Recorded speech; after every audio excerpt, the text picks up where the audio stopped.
either live by the gun or you die by the sword.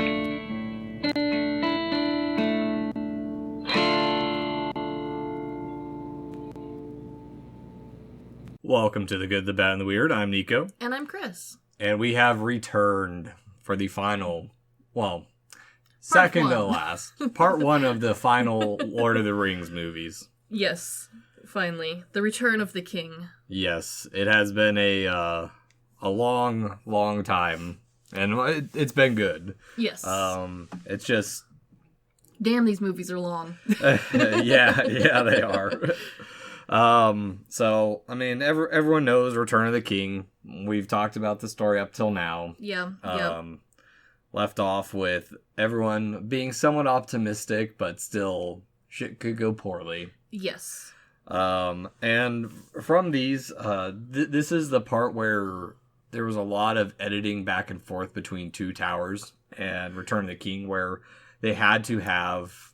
they had to rearrange stuff so that way it was more cinematic and fresh for people who had never read the books before. Yeah, because the books do cut off at kind of an awkward spot, whereas like for cinematic purposes it would have made the middle movie way too long. Yeah. And then the last movie would have been like awkwardly, like it would have started at kind of an awkward spot. Yeah, and it'd be boring, specifically in the relocation of Shelob's portion. Yes.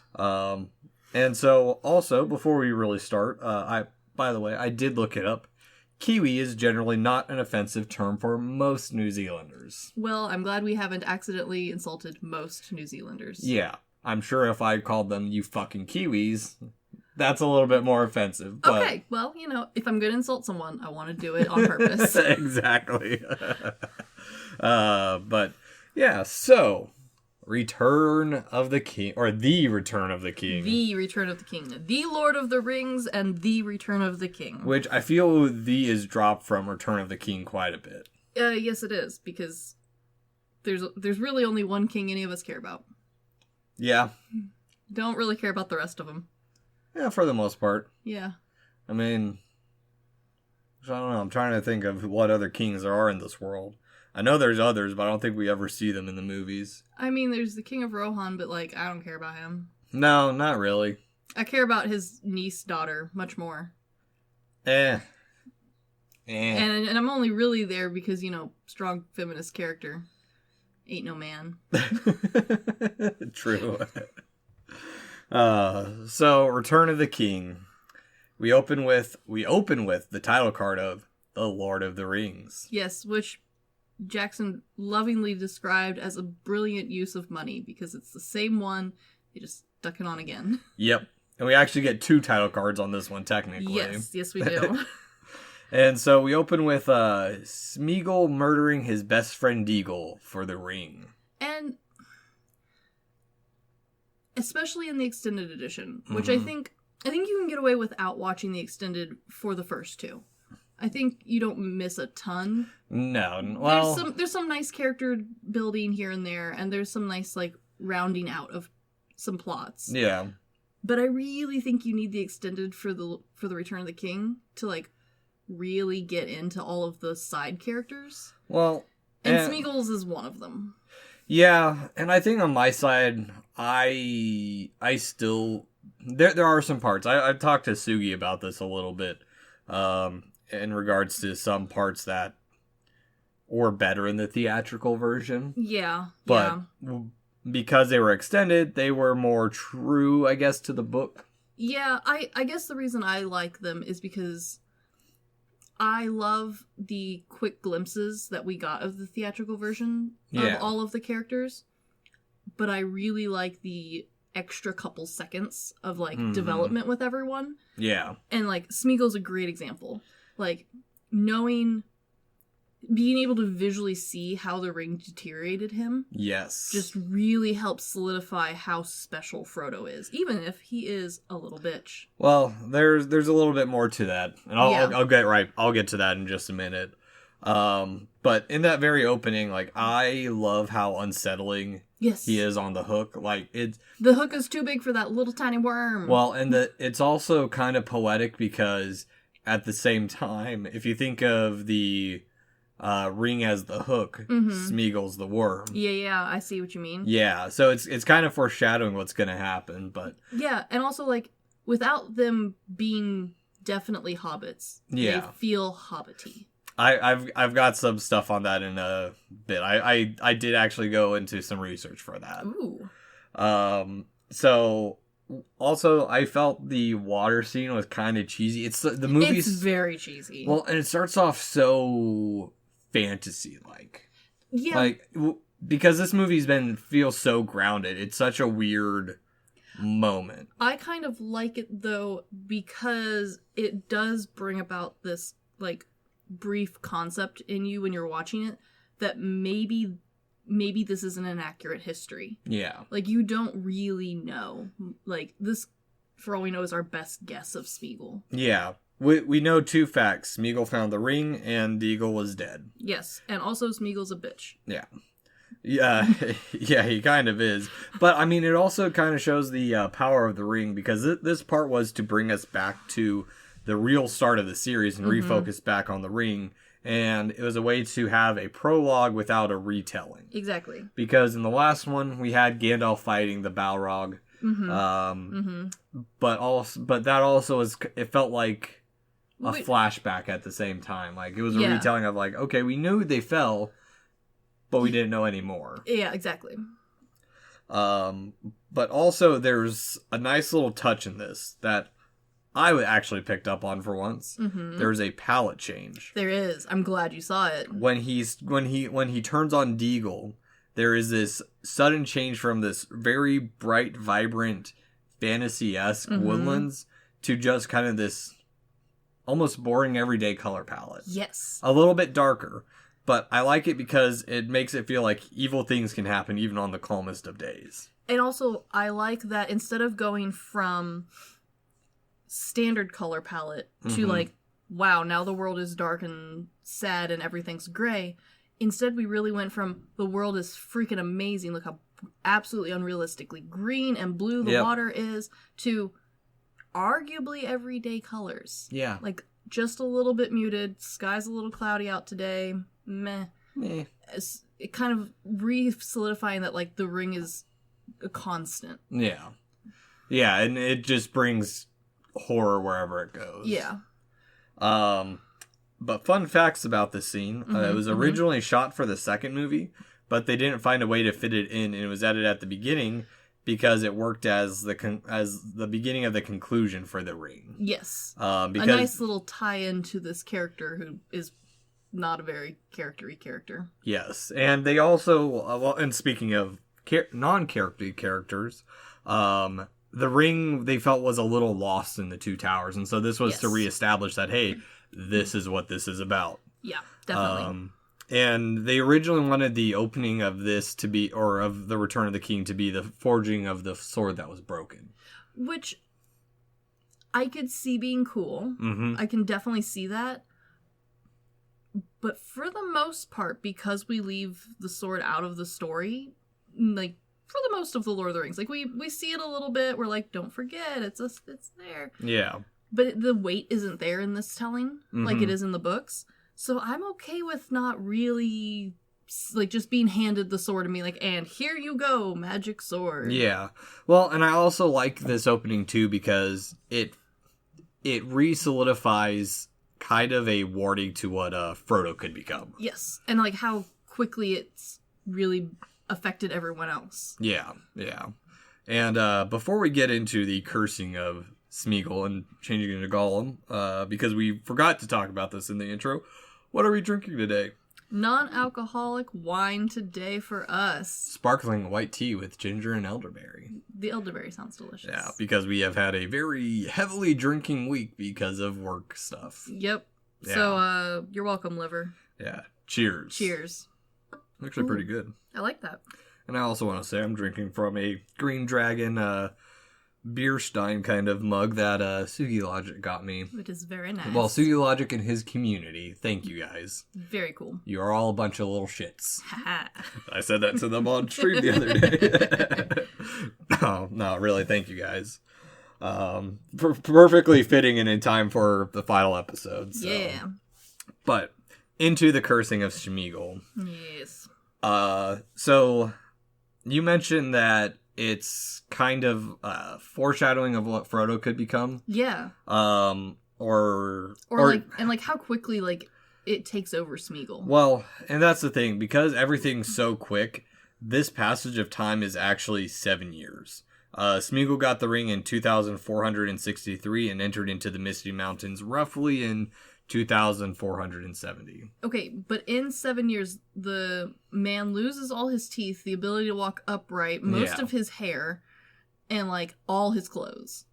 Yeah. Homie spiraled real hard. Hey, cocaine's one hell of a drug. Ring is one hell of a drug.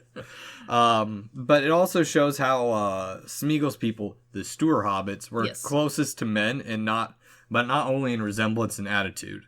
Because of that, on that note, this is where I wanted to talk about like a little bit of the lore of the Hobbits that we don't really dive into in the beginning. Yeah.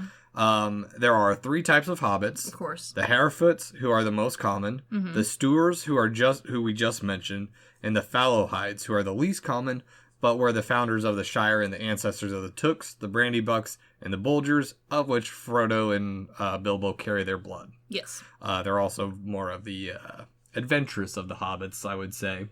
Yes, especially the Brandybucks. Yes. And the Tooks. And also, these 3 hobbits all kind of align with different races within Middle-earth. The Harefoots are friendlier with the dwarves, while the Fallowhides were friendlier with the elves, and as mentioned, the Stours were friendlier with the men. And if I remember right, it's described that because there's nothing that ever says where hobbits came from.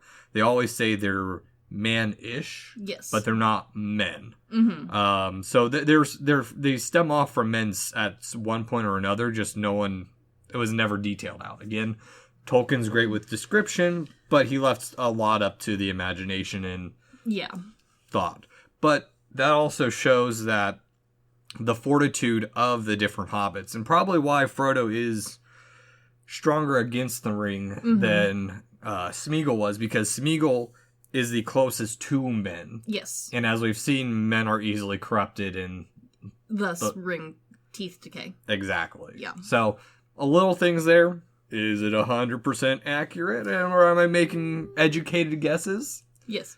Yes, we are. I'm making educated guesses. Because I wouldn't say we're taking, like, any major, like, leaps in guessing. No, but at the same time, like, definitely, Jackson wanted to, like, clarify how special Frodo was. Yeah. And how special Bilbo was by, like, emphasizing Smeagol. And, like, there is a reason behind it, but, like, for the movie purposes, it's more of, like, a special boy has special powers, sort of. Not necessarily directly that, but, like, instead of going into all of the nitty-gritty on whys, we're just kind of giving it, and you're like, take it and run. You're a ring bearer, Frodo. Yes. Yes, you are. And so we cut outside to Mordor, where Samwise is asleep, and Frodo continues to descend into his more Gollum-esque... yes, very, very squishy, precious, lack of hygiene. Pet-the-ring, good-ring. I'ma love you and hug you and call you my precious. Call you George. Yeah. But I like this moment too. I'm going to say I like because I love this movie. Oh yeah, no, this is my favorite of the 3. It's a good. For me, this is my favorite of the 3 for me. Okay, we'll leave it there and save that for another time. But it's a good juxtaposition of what Frodo could have become in the conclusion of the second movie. Because we've seen what happens to Gollum, and it goes back to when he was about to kill Sam. So we've seen that, hey, the ring's taken over. The ring's taken over Frodo before, but it didn't take it over in the way Smeagol was taken over. He fought more. And it is a nice retelling and replaying back and forth between the 2 movies and keeping the interest going. Yeah, because otherwise, honestly, especially the way these came out, like, you did have to wait a whole year. And some of these more nuanced little insights into how people's heads were working and how the ring worked they're easy to get once you binge watch all of them back to back. Yeah. But with a year in between, it'd be easy to like let that slip if you didn't like reinforce it. Yeah, exactly. But also of note, they are sleeping in not really a cave, some Numenorian ruin of who knows what. Yeah, you know. It's just some random structure. Yeah. Which I think adds just to like the level of how ancient Middle Earth is. Yes. Because we start coming across more and more structures that are in ruin, but we don't know what they were for. They've been so far gone that no idea. Purpose is lost. Exactly. Yeah. But also we get this moment where Sam is really looking over Frodo, and there's nice little touches of like light behind them shining through the clouds, so there's like little rays of hope. But it also is re-solidifying that Frodo really isn't doing well at this point, and Sam is putting his master ahead of himself. He's making sure that there's the lembas bread that, hey, you need to eat. And Frodo's like, well, you haven't eaten. He's like, no, I'm good. I'm not hungry. Yeah. And he's a hobbit. We know he's probably very hungry. Which is a big thing, especially for like Samwise's character of like, it's bigger than Merry and Pippin. Yes, definitely. But also at the same time, it shows that there's hope because Sam mentions that he's rationed it out, that there's enough for the return journey home. Yes. And so there's that little bit of hope. Yes, Sam's doing a good job of trying to like keep the spirits up as best he can. Yes. And by this point, Gollum's effects have gotten on point. Yes. This is the best he looks. This is the best he looks, and special effects wise for the entire movie. Yeah, it's amazing. This is some of the best cinematography and special effects probably in film history, honestly. I could agree with you there. But it's amazing to see, and I saw it too with when I was at my parents' house over the holidays or Christmas. We rewatched the first Harry Potter. Yes, and it's rough. It's rough, but in a charming way. Yes. And I felt the same way with rewatching The Fellowship of the Ring, where like there's a lot of stuff where like the forced perspective is good, but you the can see it. and the stand-ins aren't as great as you remember them. And like you can catch when it's the doubler, Yep. or when we've added someone into a scene afterwards. Especially the first two, you can see it pretty hard. Honestly, the third one still looks just as good as when it came out. It's beautiful. Especially since we reworked the facial structures for Smeagol. Because now we are getting those little minute twitches around the eyes. Yep. Which really helps solidify like him as like a living thing as opposed to a CGI creature. Yeah. Like we're capturing all of the actors' motions just that much more clearly. Yeah. No, then it's just impressive. Yeah. And in some other regards, which I'll get into later on, they had to change some stuff, and I think for the better. Yeah. But also, by chance coincidence, the burnt landscape that's around them was not what they intended.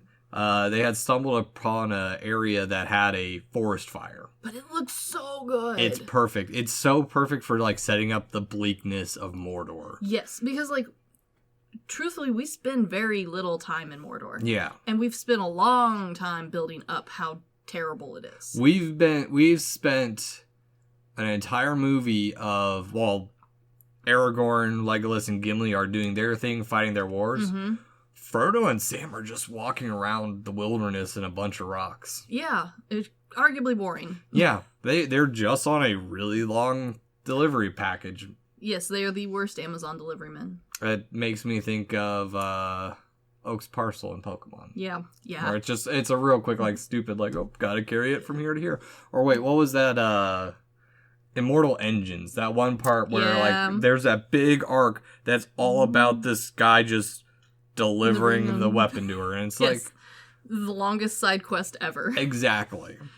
But from here we get to the rest of the group as they're traveling to Isengard, where they run into Merry and Pippin, who are keeping watch in quotations, but they are really enjoying the spoils of war. Yes, and I like how they had to take this scene a couple times. Yes. Because, of course, as hobbits, they wanted to lean into the whole, well, these are hobbits. This is the first time they've seen food, drink, and weed in a long time. And by a long time, it's like a couple months at this point. For hobbits, ages. Yeah. Well, and on that note, and the reason they did a few takes on it is they wanted to have different levels of, first they tried it as being shit-faced. Yes. Because they're drinking beer, they're smoking their pipe weed, the longleaf. Yes. Or what, is that what they call it? I don't remember. I can't remember the Imported brand. directly from the Shire. Yeah. But they did a take of super drunk. Yeah. Did a take of super stoned. Mm-hmm. And I think the one that they ended up using was like a combination of the two. Yes. So, it brings back, like, the charmingness of hobbits, because we've kind of lost that through the second movie. Yeah. They have, none of the hobbits have really been having a good time. No, and I mean, even then, like, Merry and Pippin, we only saw them around Treebeard and stuff, so, like, yeah, it was a lot of them just getting frustrated with Ents being Ents. Yes, exactly. And Frodo and Sam were just in danger most of the time. Like, story of their lives. But yeah. Yeah. It's nice to, like, for the audience to remember, like, what the hobbits used to be. Like, yeah. This was their everyday life at one point. And it's bringing some light to what we've started off with, probably the darkest of the movies. Yes. I mean, it opens it's with all murder. War. Yeah, it's all war and murder. Yeah. But I also love how everyone else's reaction towards them is very endearing and like their childish nature of like, you guys are a bunch of dipshits. Yes. Like, but also like, that looks nice. Yeah. It goes back to the National Geographic of, oh, look at them in their pristine habitats. Yes. But I also like in this beginning that how Treebeard says young Master Gandalf.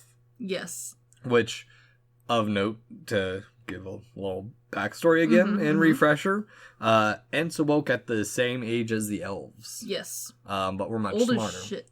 Old as shit. For dawn of the first age. Yes. Which Gandalf is from even way, way, way, way before that.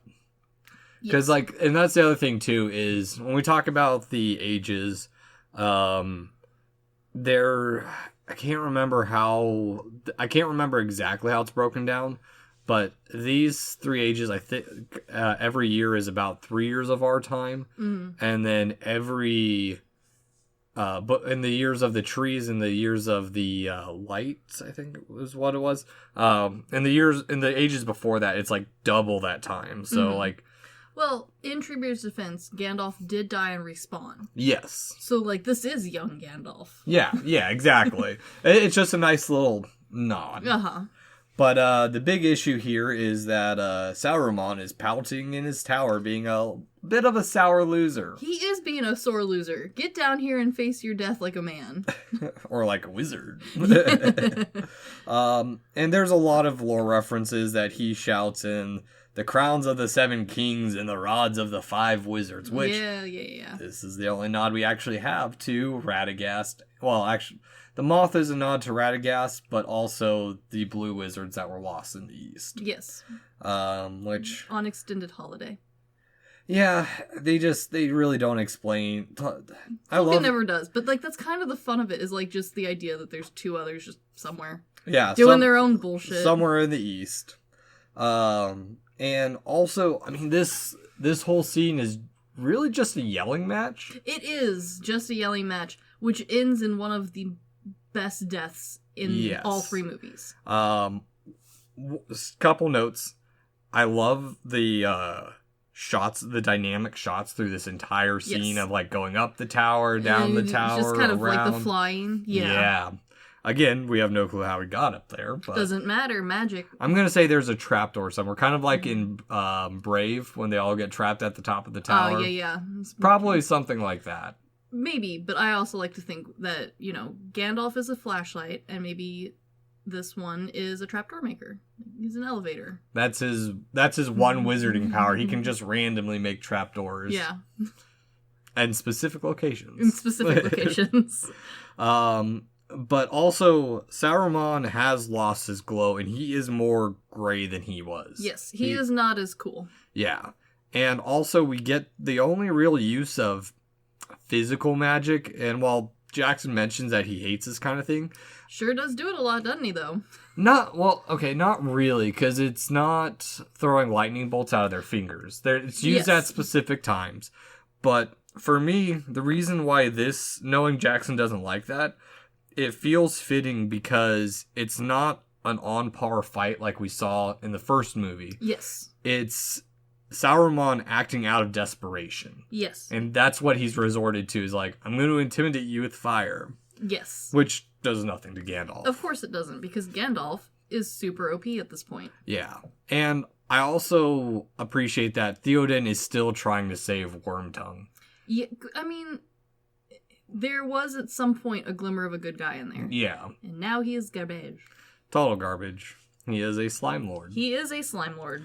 But, I mean, it just shows that there's still... It shows Theoden's character over Denethor's. Yes. Of that Theoden is still trying to save some... He is still for his people. Mm-hmm. He's still trying to be like, hey, we can work this out. Yeah, exactly. You did try murdering me, and you did kind of murder my son, but... And you did try and take over my kingdom. Yeah. Rude, but, like, we can work through this. Tried to get with my nephew-daughter, or niece-daughter. Nephew-niece-daughter. Nephew-niece-daughter. But yeah, it's a nice little touch. And now we get the very epic death. Killed by his own machinery and ambition. Because honestly... Wormtongue stabbing him doesn't act... I don't feel it killed him. No. It was him falling. No, it definitely didn't kill him. But for me, this is the most convincing acting death by far. Because here's our obligatory piece of trivia. Whichever one tells you, but of course we gotta say it again. Yeah, because Christopher Lee definitely killed people. Yeah, probably. Because Jackson was like, oh, you have to go, or like... help me, something. Stabbed. And Christopher Lee goes on this little bit of a rant of you don't know what it sounds like to stab a man in the back. Yeah, I do. Yeah, proceeds to explain the sound that it's not a scream, it's a because the air leaves your lungs. Everyone went, oh yeah, forgot about that. Yeah, Christopher Lee did Secret Service level stuff for the British during World War II. Yeah. He was, we still don't know because it's still secret. Oh yeah, and that's one of my favorite interview moments with him too is, there was a interviewer who's like, come on man, it's been so long, you can at least tell us a little something. Not that man. And Christopher Lee goes, can you keep a secret? And of course the interviewer's like, hell yeah, I'm gonna get the scoop. This is gonna be groundbreaking for me. And Christopher Lee is like, well, so can I. It's like, oh, you ass. But yeah, it's such a compelling death from acting point, and then also to double down on just like the long fall, reiterating the tower, and then like to be skewered onto his own machinery and then drowned. Yep. Like, brutal. In very disgusting water, because... The nastiest of water. Merry and Pippin mentioned that the horses were pooping in it. Of course they were. And people were not cleaning it up. Where would you put it? There's no land, it's all water. I mean, it's a sound set. Yeah. It's a parking lot. Yeah. Or a wet set. But the reason I mentioned the water and them having picking stuff up is we get a little bit of the Palantine, which tries to connect. Yes. Which the fancy walkie-talkie. Very fancy walkie-talkie. I'm going to go a little bit more on in how they're supposed to work. Yes. I'm not going to go into the lore because that's a big rabbit hole too. But how they made the Palantine, it's just a giant wood ball that they covered in different layers of paint and some lacquer to make it shine. You know what? Ain't nothing you can't do with paint. Yeah, it depends on the paint you're using. Yeah, fancier paint. So I saw a video, I think that last week, of someone has like one of those latex painted ceilings, and their cat got in it. Oh no! But the latex paint's not like breaking, so like the cat's just bubble walking around the ceiling, just slowly peeling their ceiling paint off. Yeah. Yes. But Yeah, it's. I mean, it's a cool little bit of like we don't really see the full effects, but we get that little shimmer from it, and of course they enhanced it a bit too. Well, yeah, but like it feels like a solid, tangible thing. Yeah, like it doesn't feel like super fantasy yet. No, and that's the thing about the series is it doesn't. It always feels grounded in its own reality. Exactly. There's never that, oh, well, that's stupid, but all right, it's magic, whatever. Yeah. Everything feels right. Which is saying something because we fly on giant eagles in this movie. Yeah, which feel right for They the feel world. right, yeah. There's I have no complaints about it. There's giant winged snakes with feet. That scream fear. Yes. Yeah. Yeah. And they feel correct. Exactly. And so now we go back to Rohan, which, well... It's a beautiful not place. Rohan, but we're going to still refer to it as Rohan. Because all y'all know it as Rohan. Yeah. And at this point, we've finished the evolution of Rohan. Everything is now a nice shiny gold. Mm-hmm. We're not full back into like, wow, the city's bustling, like thriving. The outside's still a little beat. A little beat. But the inside is like polished now. Yeah. Like there's no cobwebs hanging. Like the wood looks rich and almost like mahogany in times. Like it looks so good. Yeah. And also one thing I noticed is that the arches, because we do get to see quite a bit more of the Great Hall, is that they're very horseshoe shaped. Yes. And we see that continuation into the outlining of like the banners and behind the king's throne and everything. They picked a theme and they ran with it. Rohan, the horse girl of Middle Earth. But really. Yeah. But really. And so now it's time to hail the victorious dead while Aragorn is in conflict. Because how can he be so happy and not sad at the same time? Because he is, in fact, a small emo child. In a good way, though. Yes, definitely. Not the whiny emo child No, that's way. Frodo. Yes. Yeah, that's about a lot of time a lot of us were getting into the emo music. Yes, it was. Wow. But it's party time. Theoden even realizes Aragorn's strength. And they mention that, hey, the men are ready to rally around you. They're not even rallying around me anymore. It's you, man. Yeah. But it's a nice little goofy drinking moment. I mean, helps like re-solidify Legolas and Gimli as like people. Yeah. In like a outside of the battlefield, because that's really the only time we've had a whole lot of character development from them has been like fights. Yeah. Which is fun, but it is nice to see them outside of that setting to like really solidify them as their own individuals. Yeah, because, I mean, it's used to lighten the first half of the movie. Same with everything else we've really seen. Just, there's been those couple serious moments, but we're still trying to keep it lighthearted. Yeah. But yeah, it really shows that elves don't really seem to drink. No. That much. Not in the same way as everyone else. No. Or at least Legolas doesn't. Yeah, and Gimli, the part where, I call bullshit on some of this. Yes. Like, bullshit on the Legolas's part, because what we've seen, he's only looked like he's had like 3 tankards. Yes. And then he's judging Gimli for passing out after he's got an entire table of Yes. tankards in front of him. Gimli won that competition. Oh, yeah. Also, his little speech of, it's dwarves who swim with little hairy women. Yes. That was all ad-libbed by him. He did multiple different takes of just random shit he could and say. I love it. And, I mean, it makes sense because, as far as we know, dwarf women are quite hairy. Why not? But some of them don't have beards. True, but I do think that the beards are an enhancement. Yeah, I don't know. I haven't seen any of the new stuff, so I can't say on their casting. Fair enough. But it's also a great use of a serious moment because Gandalf has recognized that Pippin's a little fixated on the Palantiri. God damn it, Pippin. His hobbit fuckery is afoot. It really is. But it's just that kind of funny moment of like, you know when a cat or like a dog gets fixated on something? Yes, very well. That is Pippin. It is Pippin. This is the tennis ball of Pippin. Yes. not that it's an important device, but it's a tennis ball for him. It is the squeaking tennis ball. But yeah, he because I mean, there's that good moment too, because Mary's they're having their little drinking song, And in the middle of it, Pippin just kind of stops, and Merry's like, yo, bro, let's continue the song. We're on the last verse. You could have at least waited. Yeah.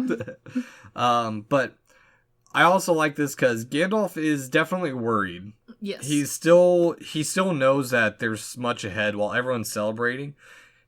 But he's hopeful that there's going to be for at least the races.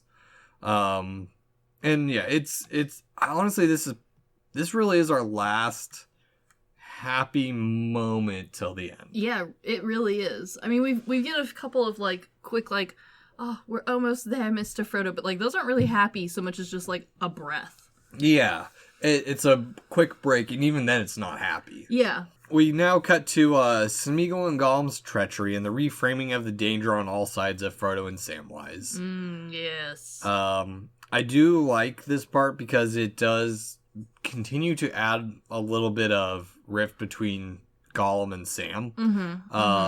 Where Sam says something along the lines of, oh, he's sneaking about. He sneaks. He does, yes. And like, it's one of those instances where, yeah, Sam's skin's wearing thin. His patience is wearing thin with Gollum. But also, like, you can now see the gears turning in Gollum's head of, like, okay, if I can't become the favorite by being the best, become the favorite by making him the worst. Yeah. And, I mean, we know as an audience that Sam's right. Well, yeah, but, like, it's still a compelling, like, even as the audience, like, it's easy to look past the blaring fact that Smeagol and Gollum are in fact out for fuckery. Yeah. Well, and at this point, we have to also remember that Frodo and Sam don't realize that Gollum's come back. Yeah, they don't still know. think he's just Smeagol. And like as far as they also don't know like the level of danger they're walking towards. Yeah. Like they, as far as they know, are going up some stairs, they're going on a hike, and then they got to figure out how to get to the mountain. Yeah. And also, I feel part of this too, I don't think Gollum ever really comes back, in my opinion. Not in the same way. I feel like they've finally become one. Or Smeagol's finally taking control, and it is the true Smeagol that Smeagol was maybe never good to begin with. He does kill his own best friend. Yeah. Like, he doesn't seem like a nice guy. No, not at all. But from that little bit, we go back to Rohan, where Pippin is still thinking of fuckery. Oh, Pippin! As Aragorn is still restless. I don't think we ever really see Aragorn sleep this whole movie, because while everyone else is sleeping, he's just kind of walking around, checking on people, and... Yeah, but, like, it kind of reaffirms the whole, like, concept of that ranger identity. Yeah. Like, it's not just something that he did at one point, like, it's part of who he is. Yeah. And so, like, when he can't rest, he tries to find something to do. Yeah, and it's just mainly watching the people that are around him. Yeah, like he feels like a protector that way. Yeah, and that speaking of protector, there's that nice little bit of him covering up Éowyn. Yeah, yeah. Which, for me, I'm sure they tried portraying it as he's still kind of on the fence of his emotions of... It's definitely supposed to, like, have the audience wonder a little bit, but, like, it honestly feels more like a... Come here, drunk ass. Get your feet in the bed. Well, for me, it feels more like a fatherly moment. Yes, it no longer feels like he definitely doesn't feel serious in that relationship anymore. Yeah, it's definitely more of like a protector role. Yeah, yeah. No, it's a nice little moment because also we see that Legolas is looking east with his special eyes. Oh, and special eyes. Which. I'm glad you brought up the Ranger, because now that makes more sense, because Legolas is also up. And honestly, I did not look it up. I don't think elves really do sleep though. It's one of those things where it's kind of like, do dwarf women have beards? Yeah. And are they hairy? Like, it's hinted at quite a lot that like, oh well, the elves don't really need sleep. Yeah. Sort of thing. Like, we don't really know, but also like, sure, why not? I don't care. Yeah. Y'all can be up at 2 a.m. for all I give shit. Yeah, I feel that, though. And, I mean, we're in the grays of the morning, so, I mean, it's still... And, like, it could be one of those things where, like, maybe this is just how rangers operate, is they get up at fuck ton early. Yeah. Because Legolas ran around with the rangers for quite a long time. Yeah, exactly. So, I mean, just little things that we're making educated guesses on. It's fun. Yeah. And now is time for Pippin's fuckery. Not even the last. One of the great goddammit Pippin moments. Yeah, because I love this part too, because Merry is very much the voice of reason. Like, yes. Merry's down to do some bullshit. But this is too much bullshit. Yeah, he's very much so, like, as we learn later on, he's pretty much the one who trained Pippin to be a dipshit. But also, like, I feel like after the fight with Treebeard, Merry has finally, like, matured enough to be like, okay, we need to keel the brakes on some of this fuckery. Yeah. Like, if it's just us, that's one thing, but, like, now we're messing with the world. Yeah, exactly. And they mentioned something about the lines, like, they like the idea that Gandalf sleeps with his eyes open. I freaking love the idea that Gandalf is a creepy weirdo who sleeps in his underwear with his eyes open. Yeah. But I also love this, like, little bit of, like, Indiana Jones Where they're style. replacing it with the water jug. Yeah. Yeah. Because, like, that didn't work. Like, yeah. that water jug isn't actually doing any... Like, the amount of time... Like, it's... Because with the Indiana Jones one, it's, like, a nice, quick, smooth transition. Like, you feel like, okay, yeah, maybe that worked. And then it doesn't. And with this one, it's like a... Quick, like, it's a pick up, move, set down sort of motion. And you're like, I don't know if that was as smooth and seamless as you wanted it to be. Well, I mean, it just shows their awkwardness. Yeah, and they've been, like, I'm sure he's stolen stuff from people in the past while they're sleeping, but, like, never from a wizard and never a magic eye talkie-walkie. Yeah. It's still a fun moment. It is. Because it's about to get serious because we get a relatively corny slow motion. Yeah, a little bit. But it does display the power and the old magic of the Palantine. Yes. Which this is where I'll go into a little bit of lore.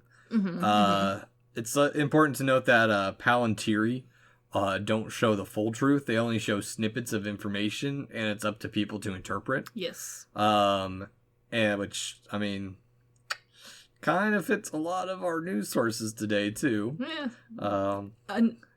A tale as old as time. You gotta find your own facts. Yeah, and I'm also gonna watch Cannibal Holocaust. Yes. Because I can.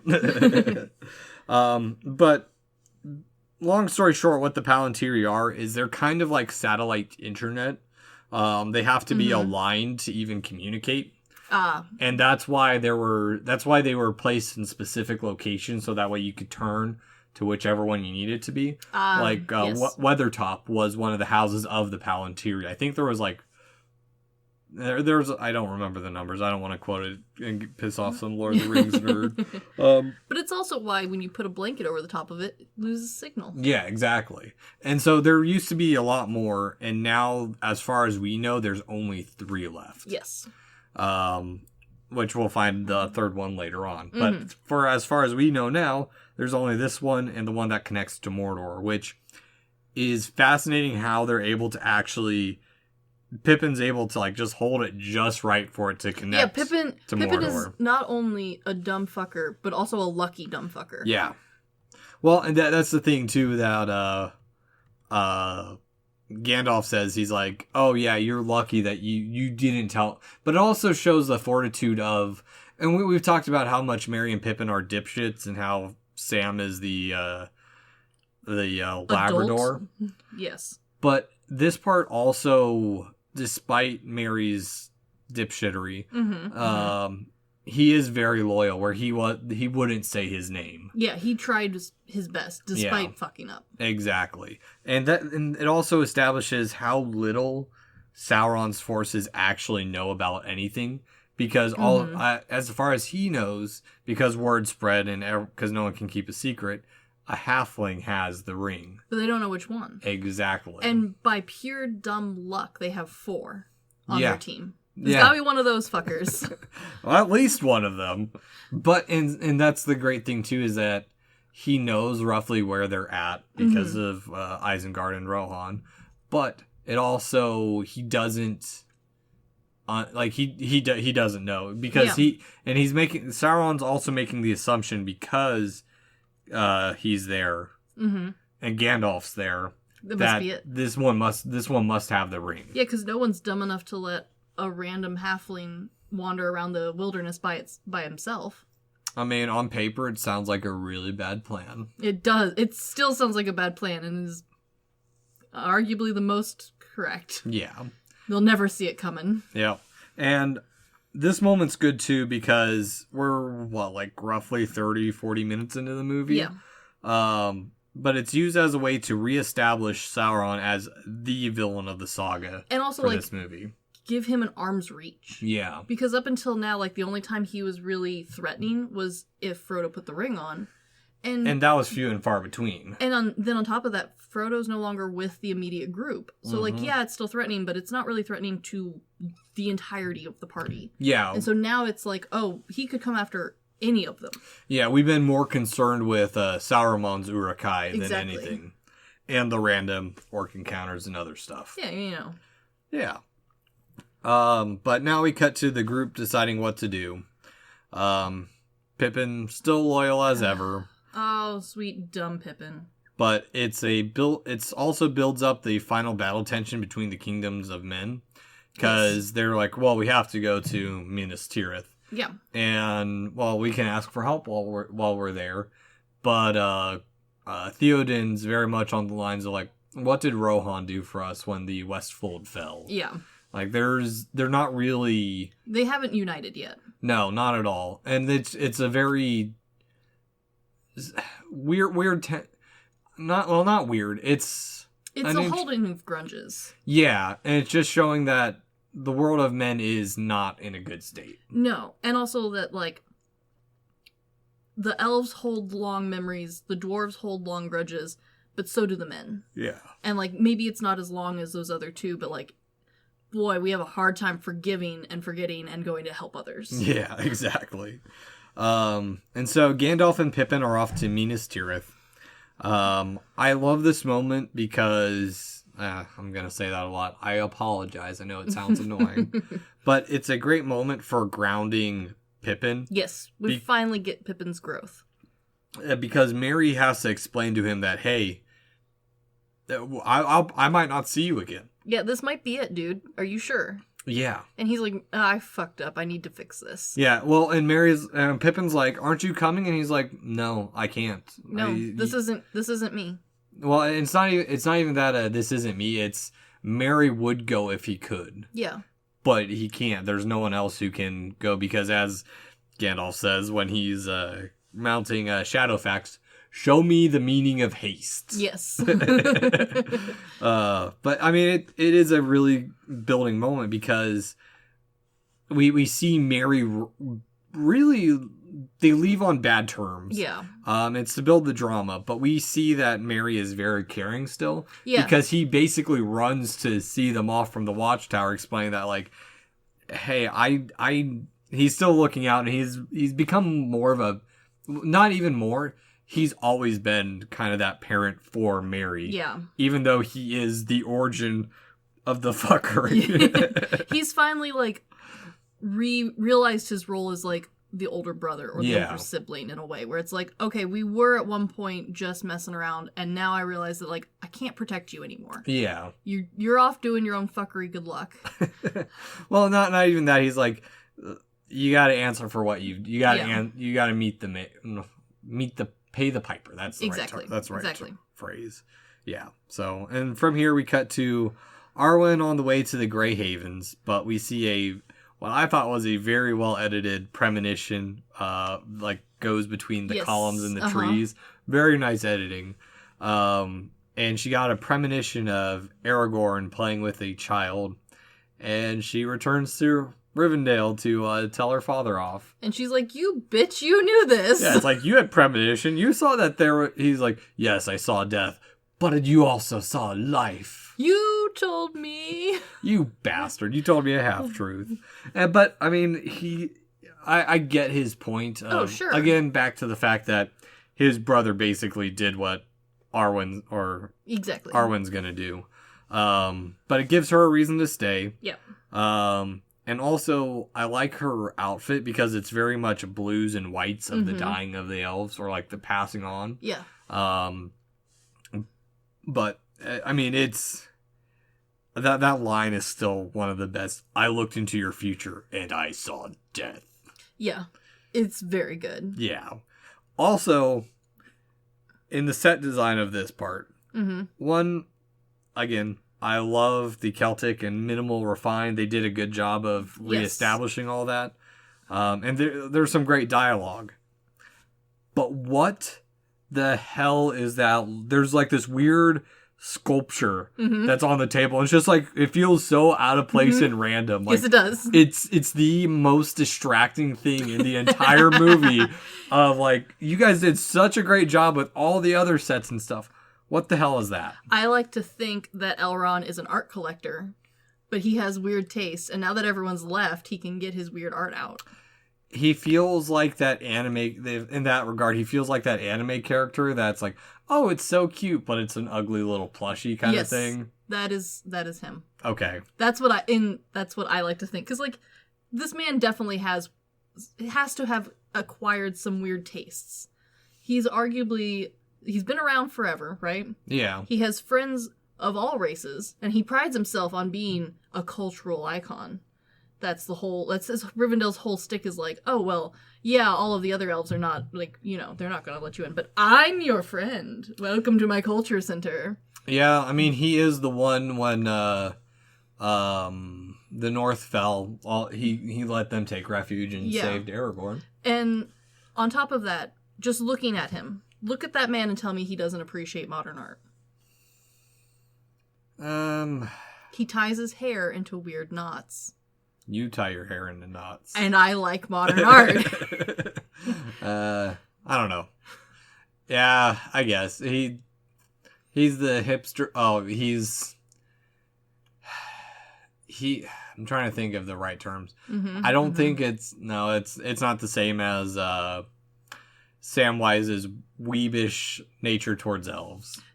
No, but they would be friends because of their nerdiness. But they are in different paths of nerddom. I can see that. Yeah. Yeah.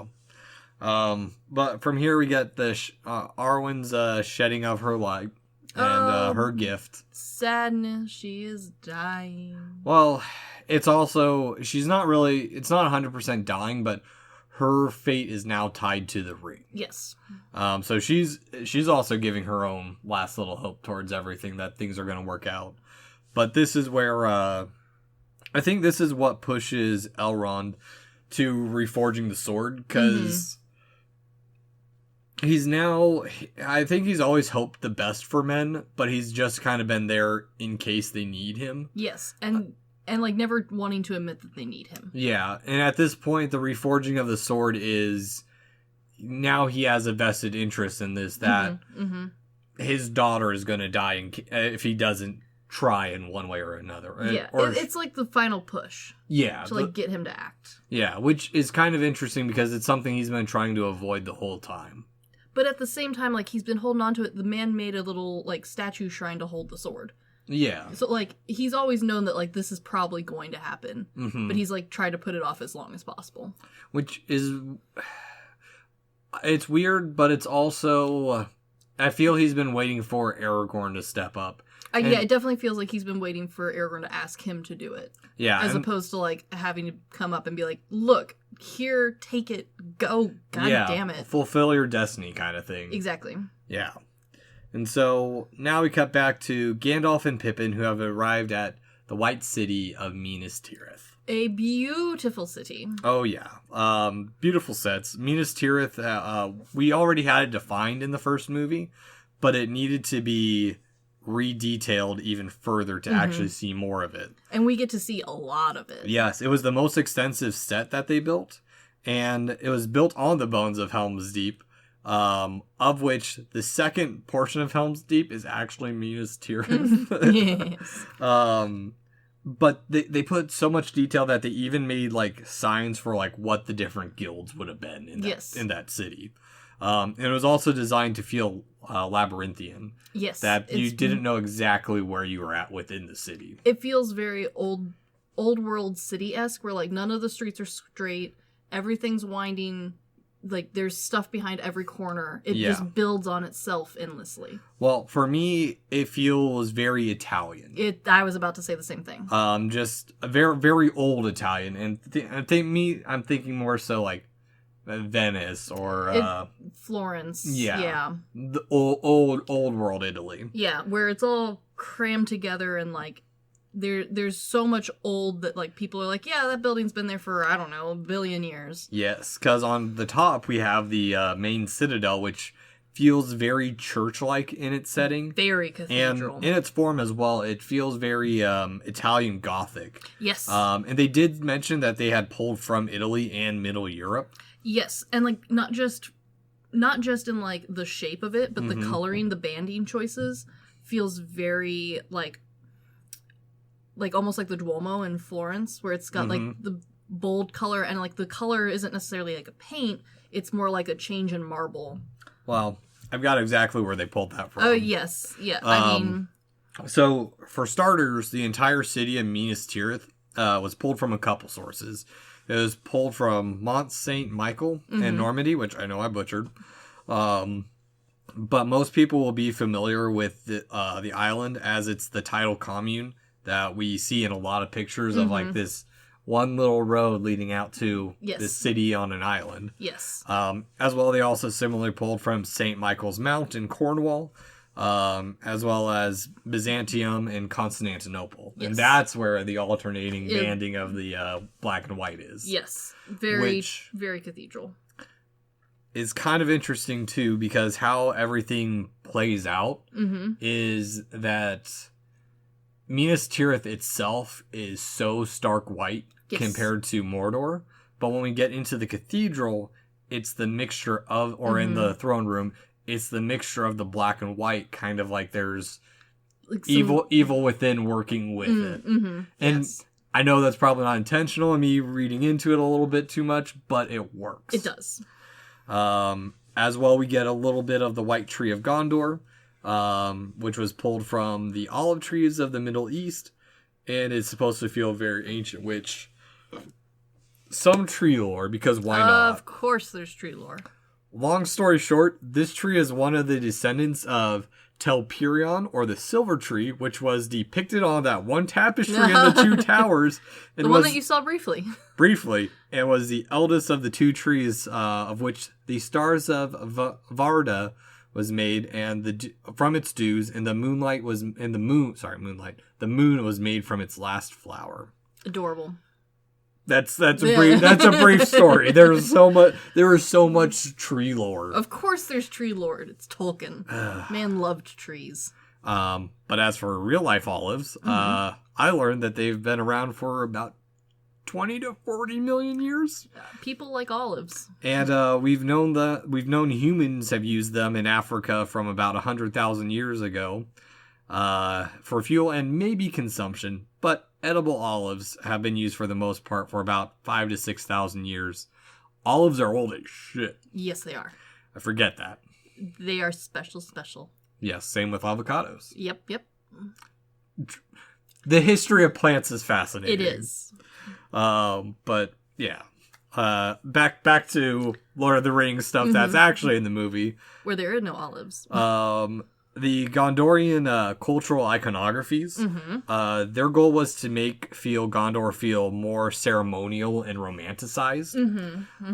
As such, their color palette is based around golds and blacks. And they're all their armor, everything about them supposed to feel not necessarily fitting in the current world. Yes, everything doesn't feel like the current fashions. Everything feels dated. Yeah, and they didn't want to go full Viking, which I'll go into a little bit more once we see more of their armor. We do toe that Viking lane, though. Yeah, in a good way. Especially the helmets. Without going full Valkyrie. Yeah, we do skirt that just enough. Yeah. And so before they actually enter the Cathedral of Minas Tirith, Throne Room, Gandalf warns Merry to mind his words. Keep your mouth fucking shut, dumbass. But does he? No. Of course not, because look at him. Yeah, because it's time to meet Father Dickhead Denethor, who we have seen in a flashback in the last movie, but I mean, he wasn't the worst yet. Yes. He's now going to solidify himself as the truly worst father of all time. Yes, and great performance by John Noble, who was not given a beard because, and I quote from the commentary, there were too many beards. There were yes, I fully agree. And also, like, it's kind of a smart choice in that, like, because everyone else in this world wears a beard of some kind, having him almost be clean shaven. Like, he is never truly properly clean shaven. Yeah. He always feels a little bit lazy. And a bit grungy. Yeah. Yeah. He's not really seeing himself in the morning when he gets up. He feels pseudo Wormtongue-esque. Yeah. Where he's not like... Wormtongue shaved too much, and this man doesn't shave quite enough. Yeah, Wormtongue shaved his eyebrows. It's real punk. It's weird. But, I mean, everyone I know who has shaved their eyebrows immediately regretted it because we all did sports and shit. And they forget that the eyebrows serve a purpose of keeping sweat out of your eyes. Yeah, it's very stingy. Yeah. But we do feel a little bit for Denethor because he's a grieving father. He pulls out the horn that, hey... This is a really great moment of, like, pulling at your heartstrings to make the Hobbits' stupidity feel almost justified. Like, oh, yeah, we did know Boromir wasn't that bad a guy. Like, that was, like, what, 2 movies ago? Yeah, he wasn't the worst. No, which is kind of the weird thing because Boromir is so set up to be the internal bad guy in the first movie. Yeah, and then we spend all of the second movie, like, redeeming his character. Yeah. And, like, making you feel like, no, he was, like, yeah, he had his faults, but he was trying. Yeah, exactly. Yeah. And we're also getting up that he had to live up to... impossible standards. He had to live up to the standards of what Aragorn was supposed to be. Yeah. And he was never going to be Aragorn, regardless of whether he brought the ring back or anything. It was always going to be... He would always be one step too low. For his dad, too. Exactly. And it makes us feel even worse for Faramir down the line. Oh, poor baby Faramir. But also, in this moment, Merry really takes charge of his life for once. Yeah, this is the first time that he's not a piece of luggage. Yeah, and it's kind of funny because he completely ignores what Gandalf says. Which... Yeah, he does. But I think that was also Gandalf trying and testing... Mary's medal. Yeah. Telling him, hey, basically giving him the easy way out of like, if you shut your mouth, you won't have to do shit. Yeah. And Merry feels bad because well, that's the thing too. He mentions that he and Pippin fell because Boromir was protecting them, which is true, but I also feel Pippin doesn't really doesn't have the full story. I don't think they were ever really told that Boromir tried taking the ring from Frodo. It doesn't feel like it, does it? Yeah, so in a way, Boromir's protecting of them was him trying to redeem himself for what he had done to Frodo. Yeah. So while endearing, Pippin's sense of duty weirdly feels a little bit misplaced. Yes, but, like, Pippin doesn't know that. No. So, like, at this, like, you feel bad in this moment for everyone. You're like, you can feel bad because, like, this grieving father is, like, holding on to Boromir's broken horn, which was, like, his symbol, and, like, it has been a while since you watched the first one, right? So, like, yeah, it's sad.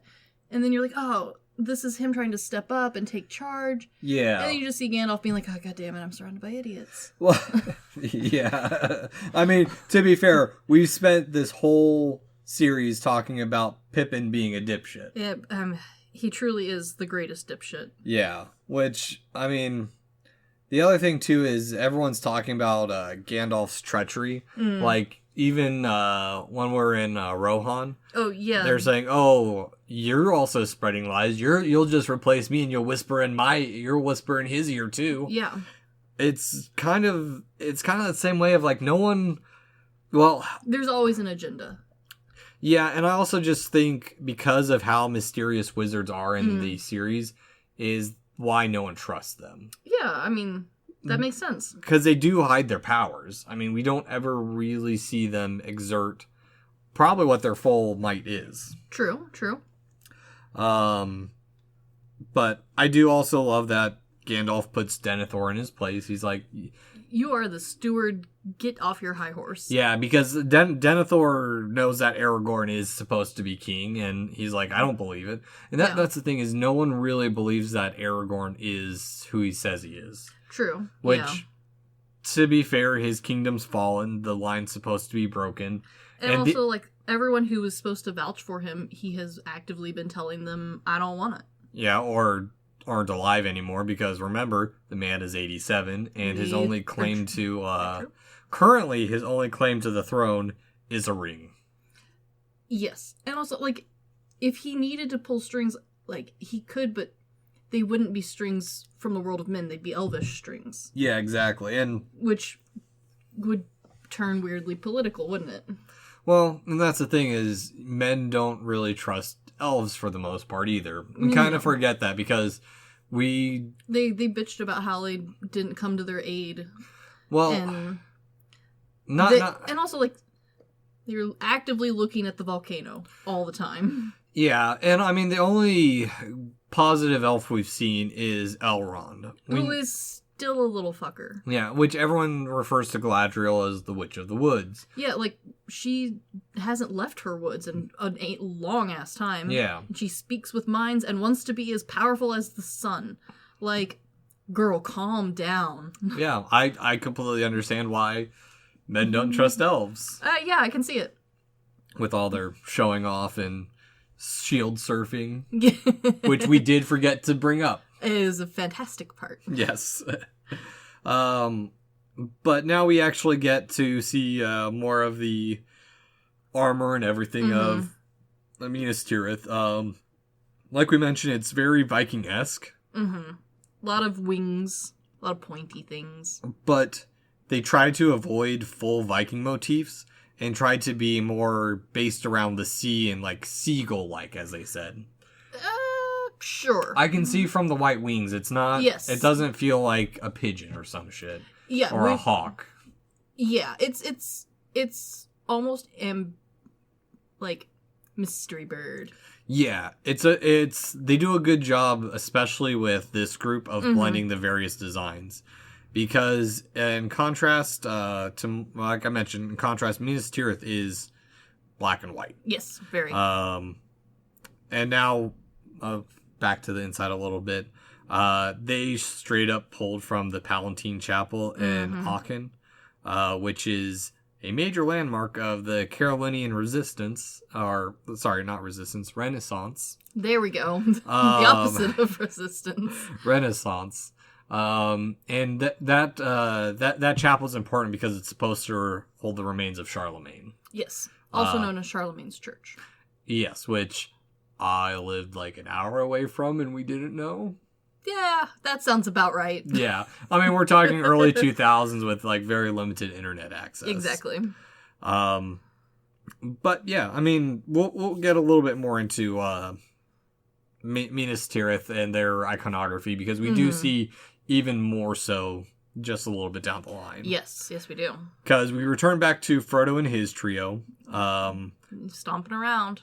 Frodo is definitely losing hope. Yeah, he is wilting like a sad flower in the middle of the summer. Yeah, but that's why Sam is there. He's still supposed to be the happy little Labrador. And he's still trying his best. And like I love the costume choices here for this group because you can still see the original costumes. Yeah. But they feel like they have just been drugged down the highway. Exactly. Like there's holes in their elvish cloaks.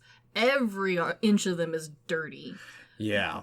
Like, but like at the same time, it doesn't feel like the same level of like grunge once we get to the mountain. This feels like we don't have soap anymore. I used the last bar of soap. We haven't seen water in ages. Yeah. No one's washing their hands or face, but we're going to keep trying. We didn't get to eat those rabbits. We didn't get to eat the rabbits. And, like, the part that, like, stands out for me, like, makeup-wise, is the tear streaks that are always on Frodo's face.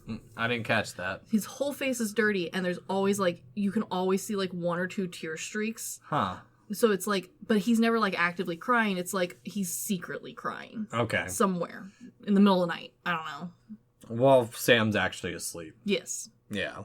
Which, oh no, we do see Gollum sleep a little bit. Pretending to sleep. I think we see him sleep at least once. Oh, he definitely sleeps. Yeah. But much like Aragorn. Always on edge. Always on edge. Always ready.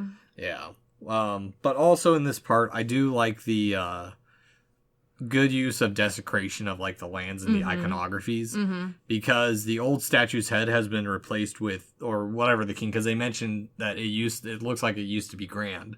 And honestly, it's kind of weird because we have all these statues just hanging out. Yeah, in the middle of nowhere. Like, there's not really any other ruins around them. It's just this random statue. Yeah. But I love that they replace the head with, like, a mockery of stone and iron. Yes. Where it's not even like... It's not even like a recreation of something new. It's just like a tacked on. Yeah. Like a Band-Aid holding on like a project. It feels like they took, like, something that they would have put in, like, a trebuchet. Yes. And they just bolted it on. Exactly. But I also like the little nod that there's the old statue's head is still on the ground, but that's where the flowers are blooming. Yes. That's the only little bit of life and hope that's still around Middle-earth, is around the old kings and their bloodline. And from here we cut back again to Minas Tirith. There's this is very... It's a very floppy. Yeah, which... It works, but it is... I think the only reason it works is because half the time no one's doing anything. Yeah. Not like nothing exciting anyway. Yeah, and it's always cut to help build the tension of like, hey, Frodo's getting closer. We're seeing we're not just in ruins of the Númenóreans. We are in actively desecrated Númenórean land. Yeah. But yeah, it works for what it is. Exactly. Because we cut back to Minas Tirith, where Gandalf really can't smoke anymore because he is now an old fuddy-duddy. Yes, he is. And Pippin is still, like, feigning childishness. He's hoping for what he would think would be the best outcome. Yeah, and he is the stark opposite of how we see Merry come across later on, where Pippin says something along the lines of, I hope he doesn't expect me to go out into battle, and Gandalf's like, you're the one who... Yeah, you should have thought of that before you offered up your services, dude. He can order you to do whatever, but he's also kind of proud that Pippin's following what he wants in his heart. Yes. But we also... It's really much the reality of everything setting in, because we keep getting these shots. First, we had the one of them at the very top of the giant rock jutting out. That we saw, okay, hey, here's... They are, like, on the doorstep of Mordor. Yeah, and we just keep having that constant showing of Mordor, and it's ever foreboding this, because they mentioned that there's a cloud, or there's shadow coming from Mordor, and it's getting closer and closer. Yeah. And now, we get a little bit of what is it? We get a little bit shots of the ship in Mamekil. Little sneak peeks of the pirates. Yep, and they're scabbing on designs. Yes. So just little bits, yeah, because we get the Corsairs a little bit, and I have a little bit more written on them in the next episode, but where we see them fully and still briefly, and they're not really that big of a part either. And no, they're there because Tolkien put them there. Yeah. And we are also introduced to not really the new, but the refreshed physical manifestation of the mobile villain or one of the big mobile villains of this movie, the Witch King. So cool looking. Yeah. Armored Dementor. Yeah. And like, it's a interesting reimagination, because they didn't want him to look too much like Sauron. But yes, but he has to fit the motif. Yes, and I do get into that a little bit more once we actually get a full-on view of him instead of these quick equipping moments. Yes, with the gloves. And we finally get a good look at Minas Morgul. Yes. And the secret stairs. Terribly designed stairs. Yeah. Minas Morgul has the same type of architecture as Minas Tirith, but it's corrupted and desecrated in a more ethereal way, where it feels witchy. It feels witchy, and there's minimal it feels very refined scabbing on of the architecture. It doesn't feel as much like the orcs added onto it as much as the Witch King and his people did. Yeah, because even then we see, I think that there's Haradrim in that when they march out. But yeah, it's a very refined and spooky city of the dead. Yeah, very much. Without feeling archaic, you know? Yeah. Like, it doesn't feel like a tomb, like what we think about. It's almost underworldy. Yeah, it kind of makes me... The Glow has that feel of the Disney Hercules movie. Yes, it does. Yes. Yeah. But yeah, I mean, this is really the only little bit we see of Minas Morgul, and also, I mean, it's very pointy, too, in comparison to Minas Tirith. It is very pointy.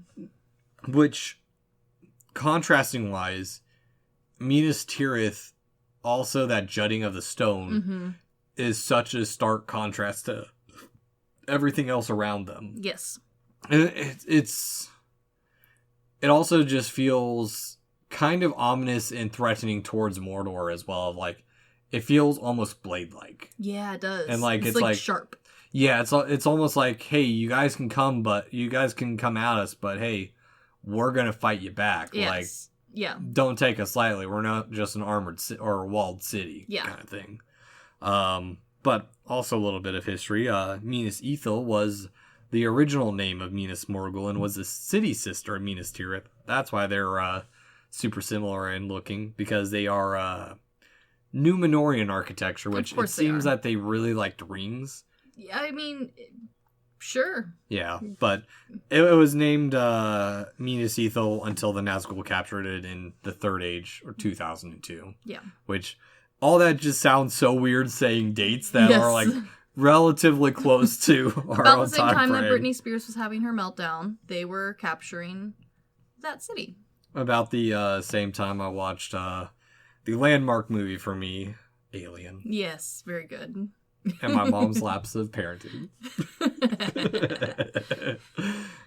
Which we finally do get to see the Witch King and the Fell Beast mobilize, which it's now the time for the great battles of our time. Yes. And collecting the troops. It's interesting because we see Frodo being pulled in by Watchers, which have a Maori-inspired design. But we also get this weird, I won't say it's weird, that beam of light that shoots up. Yeah, little anime-esque. Yeah, it makes me think of the not as symbolically looking, but like the big explosions in Neon Genesis Evangelion. Yeah, I can see what you mean. Yeah. It's very much like, okay, this beacon of horror's been lit and it's coming our way. It's almost like a warning flare. Yeah. Which, I don't know, it is kind of a weird moment, actually. It is, because we really don't get a whole lot of, like, supreme light magic. Yeah. Like, but at the same time, this is the Witch King. So, like, why not? Yeah, it's cool, though. His whole city lights up, so why not? Yeah, but we also, it's really showing the danger of Frodo, too, because he's easily pulled away. Yeah, and, like, we are getting ever closer to the ultimate danger. Yeah, because now it's time for the stairs. These are not to code. Nothing in this movie is ever to code.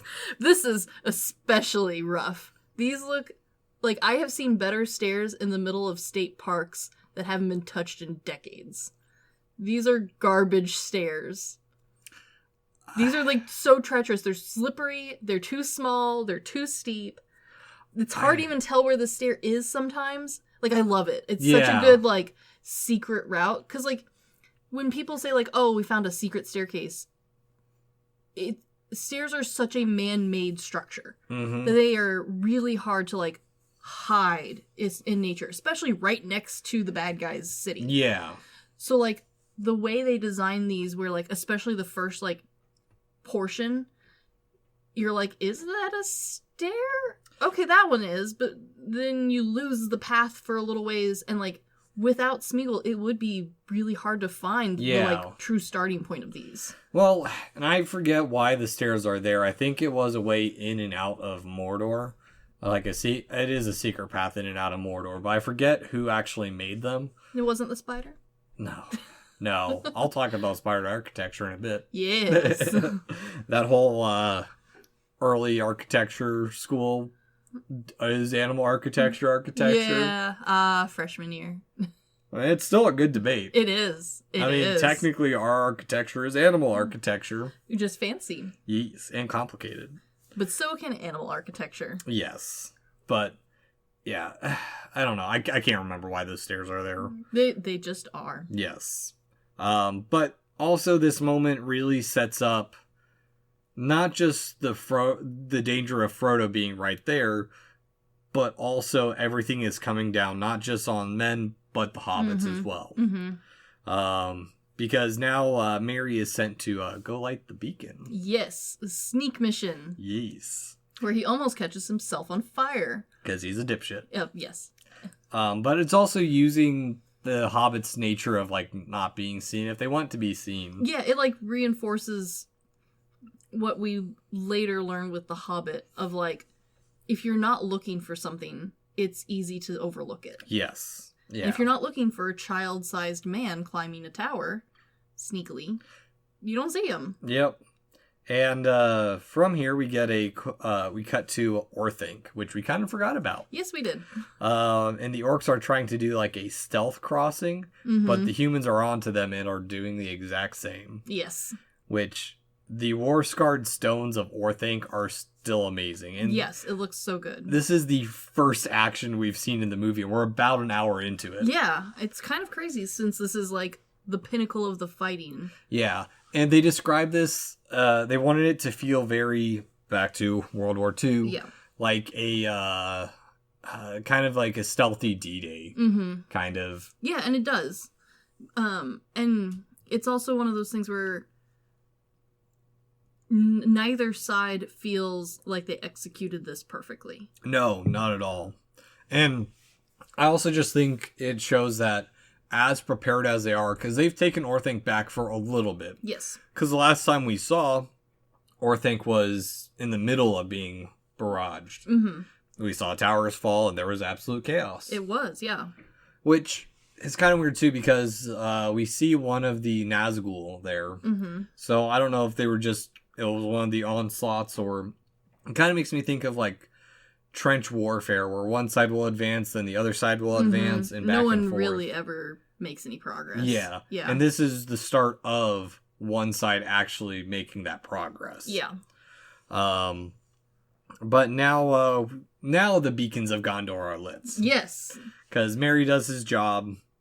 Doesn't catch on fire. Still does it well, but I also think it's kind of funny that, like, the guards up there are like, oh shit, I'm definitely getting fired for this. I'm getting thrown to the front lines. But as cool as this scene is, some of the fire's not aged the best. There's especially some of the background ones. Yeah. A tiny bit rough. Yeah. But just don't look at it. Well, yeah. But I mean, it is such a impractical way to do it, especially like on those lone spires of, you have to have like some guy living up there, farming up there probably, or that, or someone's hiking up once a week. If that, they'll probably have someone brings them like 6 months of provision at a time or some Boy, shit. you'd be bored as shit. Oh, well, yeah, that's what they mentioned, is like, that's your job, that's your existence, is just to sit there and watch a beacon. And hope. Yeah. God, this would be terrible. But it is such an epic scene, though, Oh, too. it's amazing. Yeah. It's still iconic, because the beacons of Gondor have been lit. Yes. Because now we are back to Rohan. And it's actually... It is a good transition, too. And it also works in the same way of showing how, like, when we've repositioned multiple times with the map to show where we're at, how big the world is, there's multiple beacons that it takes. There's like a mountain range worth in between them. Yeah. Yeah. And it's not a short distance. No. And it's interesting just to see how they reorient you every time to give you more perspective of where everything actually is in the world. Yeah. And at the same time, they don't, because we never really get true directions. But it kind of works in the film's favor, though, because it leaves just enough up to your imagination where, like, you could argue to yourself, like, how far away stuff is. Yeah. And, like, that's your loophole out for why this or this didn't happen. It's like, well, that person's really far away right now. They wouldn't know. Yeah. Yeah, well, that makes sense.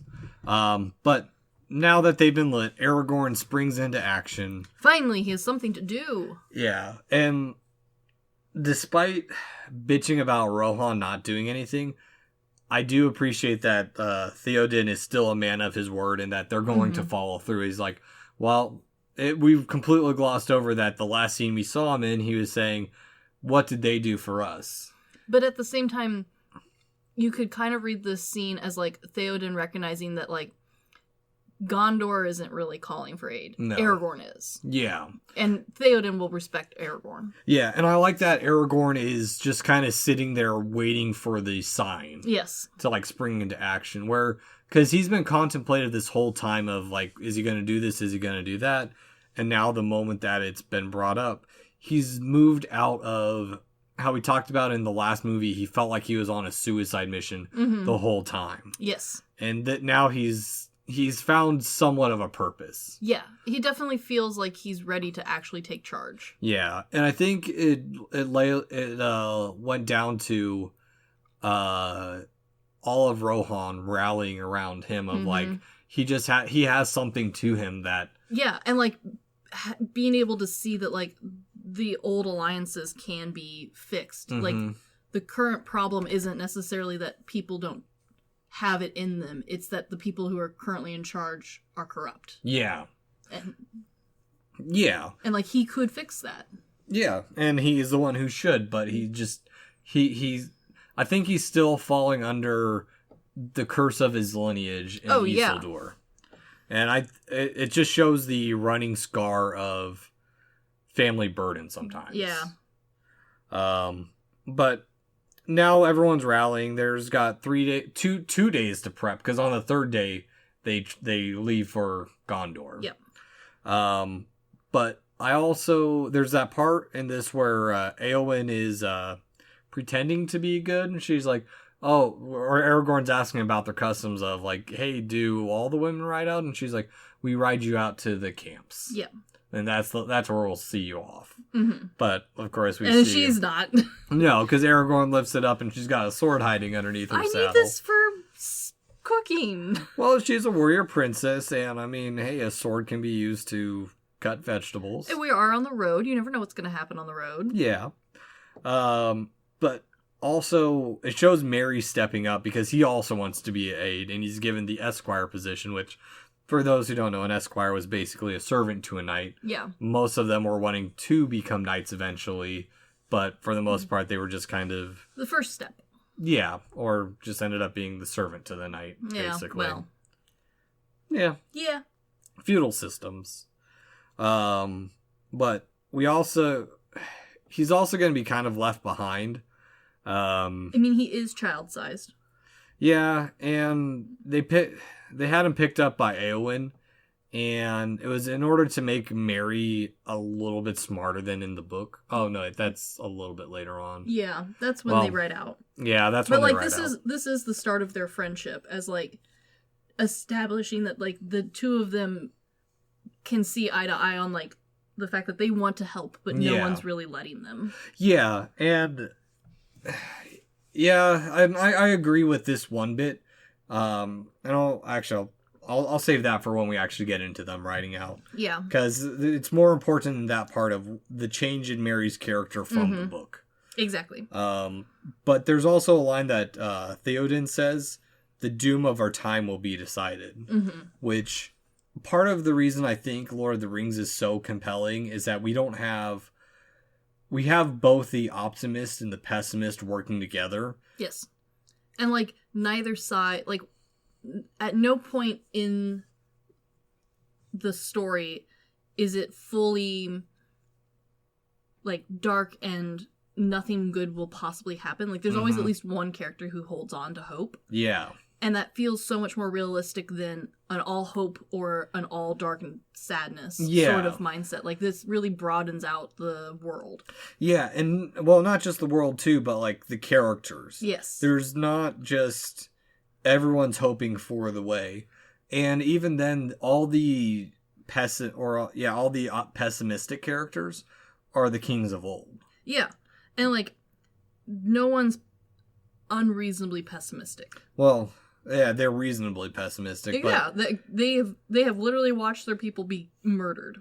And it's kind of weird because we say kings of old, but Aragorn's older than all of them. Yeah, well, you know, work experience doesn't qualify. No, I mean, he's also kind of been absentee for most of this. Yeah, he's been on leave. Yeah, I mean, yes and no. I mean, he's been up hunting orcs in the north, so I mean, he's doing a job, but not the job that he is supposed to be doing. Exactly. Yeah. Change of careers.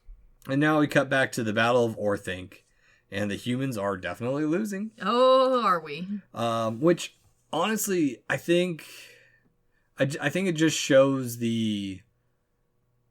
how shitty Denethor really is as a leader. Yes. Because it really feels like Faramir's band is a much smaller force than what should be there trying to fight the full forces of Mordor. Yeah, this feels like the smallest amount of people possible. Yeah.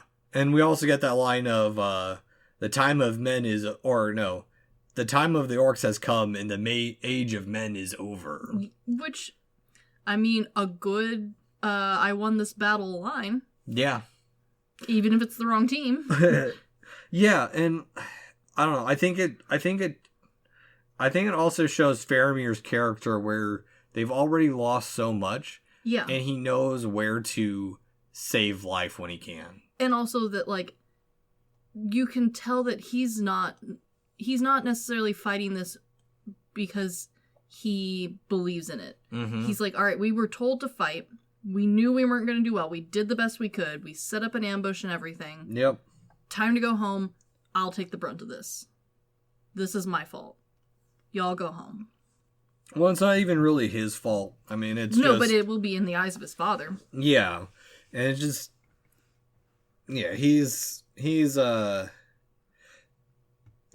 we're getting more Faramir's character compared to Boromir. Yeah. Which... They both very much so, compared to Denethor, are for the people. Yes. Denethor always feels it's all about the position. He's one of those people who, like, gets hired and put in a leadership position, not because he's a good leader, just because he wants the power, so he'll make it look like he's a good leader. Yes. Because after this, we have them running back to Minas Tirith, where Gandalf has to come to the rescue. And be the super flashlight. Yeah, which is the weird kind of, like, we talk about physical magic, but light magic is this weird, not really... It's a good in-between. Yeah, it's not... like, it's something that, like, you could kind of understand. Yeah. But we're using it in a way that doesn't necessarily make a direct sense. Yeah, it's not like lightning bolts, but it's... But also, like, the whole premise is, like, oh, these creatures that spread fear... Mm-hmm. Obviously, their opposite would be a flashlight. Hope. Yeah. The friendships along the way. By the power of anime. Which was Gandalf. Yeah, pretty much. But, unfortunately, we can't get through the scene without the first Wilhelm scream. Yes. They are... The first of many. They are many in this film. This is the one... That is the one aspect in this movie. where I feel Peter Jackson lost the fucking plot. He definitely enjoyed the giggle too much. It's... I don't know. It like, I probably wouldn't... It's another one of those things where, like, if I hadn't watched a movie and started seeing where they were putting it in serious moments, like...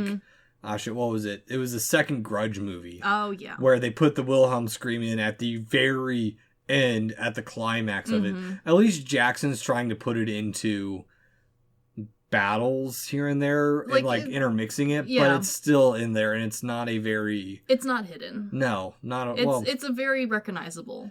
Exactly. And it's just, for me, it's very frustrating. It's like same with slow motion from Battlefield Earth of that one technique being overused to the point where now it's criticized in every... Now I'm stipulating when it's used and whatnot. Yeah, I can see what you mean. Yeah. Yeah, it is annoying. Yeah.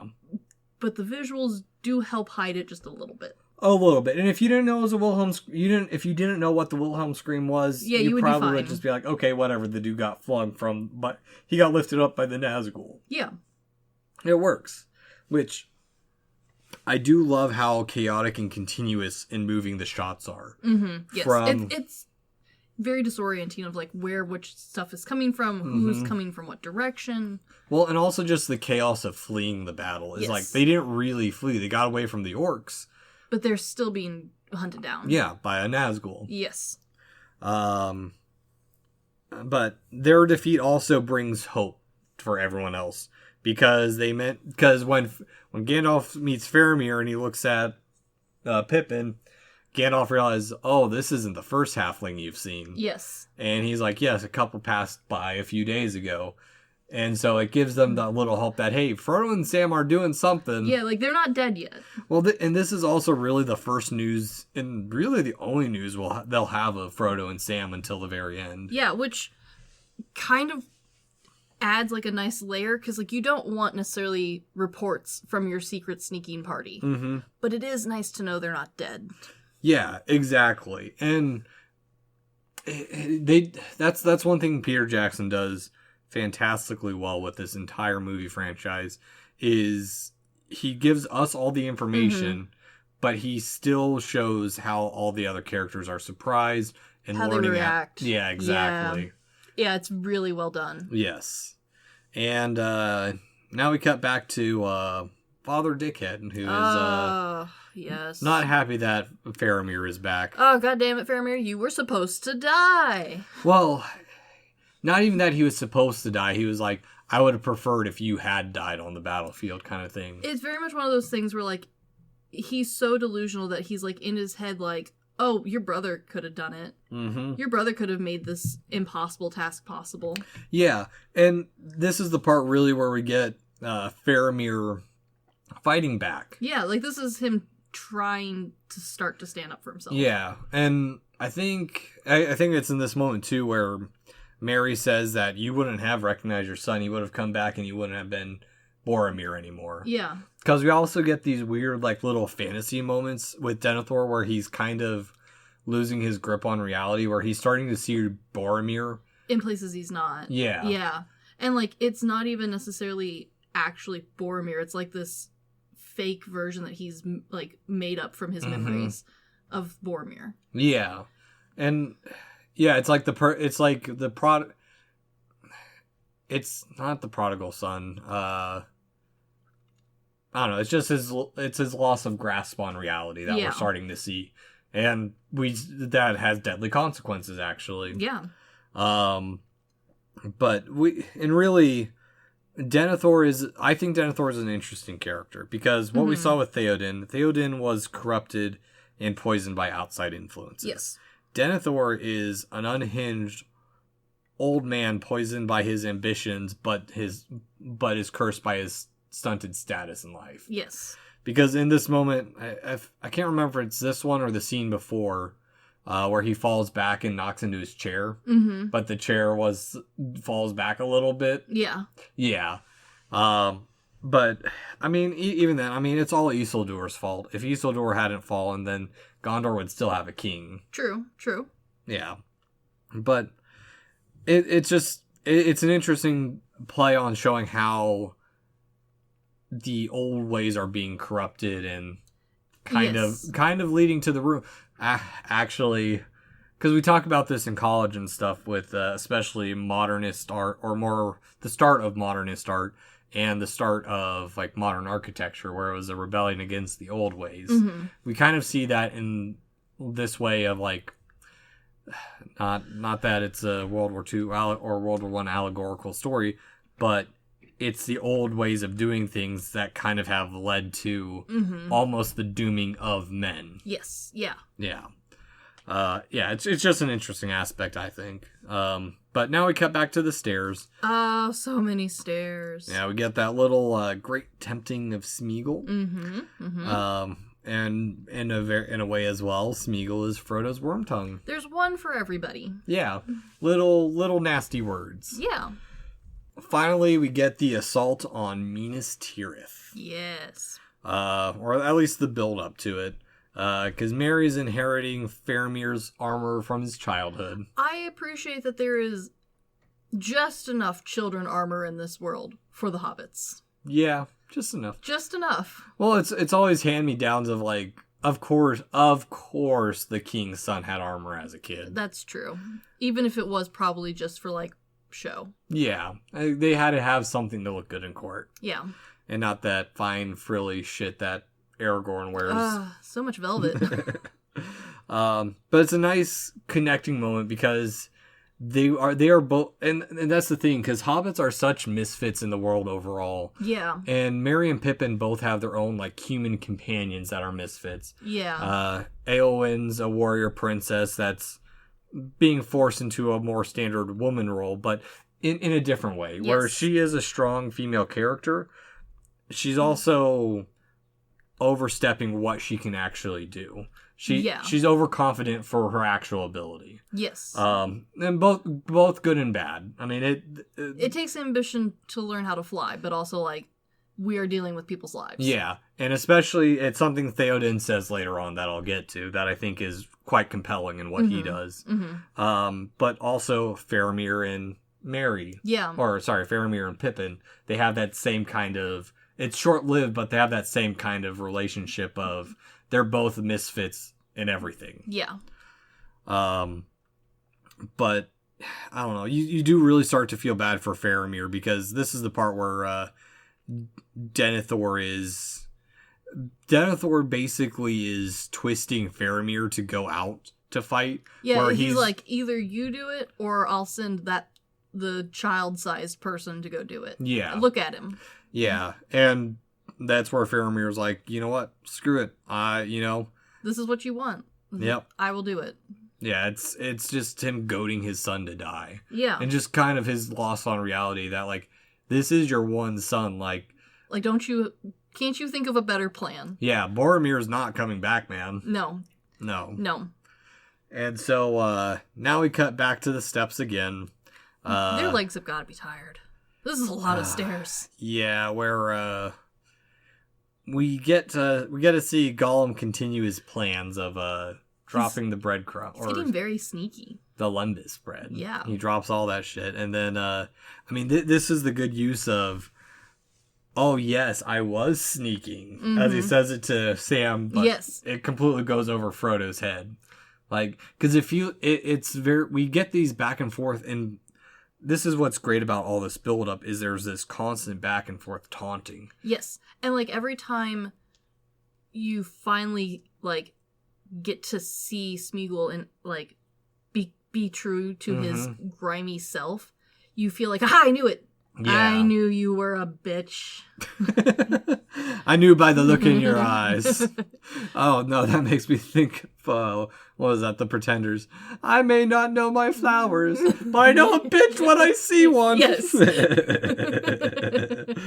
But it's, there's this one part in this where I feel it adds, but I feel there's a little bit of a disconnect because I know they were shot about a year apart. Yeah. Where Frodo's lips are very cracked and dry, but Sam's are looking less very nice and pristine. Yeah. Yeah. I mean, it's little stuff. I mean, you can't. like the first couple times you watch it, like until you are breaking it down scene by scene, you really don't notice too much. No, not at all. It's just it's a little thing to like, just like, I've watched this movie too many times. Yes. I'm paying attention to their lips. Yes. But, and I do want to address, because I know we've stayed away. I felt we've stayed a good way about not describing the differences between the book and the movie. We tried to. But Jackson mentioned the reason they did the splitting up here instead of outside of Shelob's lair was so that way there was this tension that started even earlier in the group. Yes. So that way they could really, really ramp up that rift between Frodo and Samwise. I also think it works because the way that movie Sam has been going about, even if Frodo had told him, like if they're standing in front of the lair, the clearly dangerous lair, I don't think even if Frodo had told Sam to leave, Sam would have. Yeah. Not movie Sam. Just because movie Sam has become such a blind Labrador follower. Yeah. That, like, I don't think you would have had the emotional, like, time for Sam to, like, think about what Frodo's side of everything has been going through, what it means for Sam to be losing Frodo. Like, he doesn't have that processing time. No, exactly. And it's because, and that's kind of the sad thing. That's the little bit of a heartbreaking moment because Frodo still thinks he has Smeagol on his side. Yes. But Sam knows otherwise, and Sam doesn't have anything else to do because, I mean, they're in a precarious spot to begin with. And if he does continue following them, who knows what Smeagol's going to do. Exactly. And so they've got to split. Yeah, he's got to try at least his best. Yep. And so from this, we cut back to Faramir and his guards off to their deaths. And the way that they parade out of the city, it very much reinforces this idea that, like, nobody in the city is fooled anymore. Like, no one in the city is like, yep, well, there's a chance that you might win. Yeah. Everyone's like, we will not see you again. Goodbye. Yeah, no, it in a way it feels kind of like a funeral march. It does. It's just very dreary, and because we know that they are on the suicide mission that Aragorn wanted to be on in the last movie. And it's very breaking. Because you can see, it makes me think of more recently, I guess, in Attack on Titan in the first couple episodes when we start seeing the it's the opposite where we see the scout squadron come back and like everyone is so just like shell shocked. Yes. Yeah. But we actually do get to see a little bit more of the armor for once. It looks really good. Yeah, we get the wings engraved on the helmet, and just everything is solid. And everything below the headdress is based around the tree. Yeah. Everything's engraved with the tree, or like embroidered it's got like, with it. Yeah, it got like vining little looks to it. Yes. And also their weapon choice is interesting, and it shows that they are drastically different than the Rohirrim. Yes. Because they're riding out to battle on cavalry with only swords. Yeah. They don't have the spears. They're not a cavalry unit. The horses are there for mobility more than anything. They feel like soldiers given horses as opposed to the cavalry unit that the Rohirrim does. Yeah. And in this moment we get probably one of the best juxtapositions in the whole franchise, honestly. Yeah. We get, while Faramir and his band ride to their death, we see that Denethor is feasting. And eating the nastiest way humanly possible. Yep, just all the tomatoes and the grapes just... And, like, ripping the meat apart as opposed to, like, politely cutting it. Like, eating... Well, and messily. Yeah, and just letting the wine slop from his mouth, and like not even bothering to wipe his chin. Yeah, and also paired with Mary's singing, it's a very harrowing, sad sound. Yes. So like, it's this weird. I won't even say it's weird. It's just a fantastic pairing of putting everything together, and just it like really is like helping solidify the weight of Faramir and his men's sacrifice just like against how little his father cares. Yeah. Like, his father is eating dinner while he dies. And it just shows that he's all about his power, because we're pretty sure that everyone else in this city is not eating as well as him still. No. And he's just the steward. Yep. Who thinks he's king. I mean, pretending to be king. And as you said the last time, he is basically king at this point. Yes. Yeah. Yeah. Also, this song was made up by Billy Boyd, as it was, he thought of it as being an old Hobbit song, and it was added because I think one of the production staff heard him sing on a karaoke night. I'm like, yeah, and they're like, we got to work this in somehow. Yeah, it's like, you can sing, we can do this. Yeah, and it works perfectly. Oh yeah, it's fantastic. And so now we cut back to the Rohirrim on the warpath.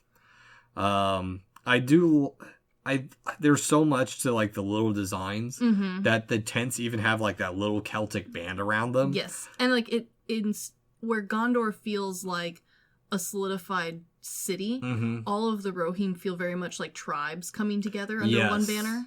And so like there's differences in the tents and like their armor and their coloring. Like, yeah, they are definitely all from Rohan. Like that, there's no arguing there, but like you can easily pick out and be like, oh, this is that group, this is such and such family, this one's from over here. It's like Scottish plaids. Yeah, very much. Yeah.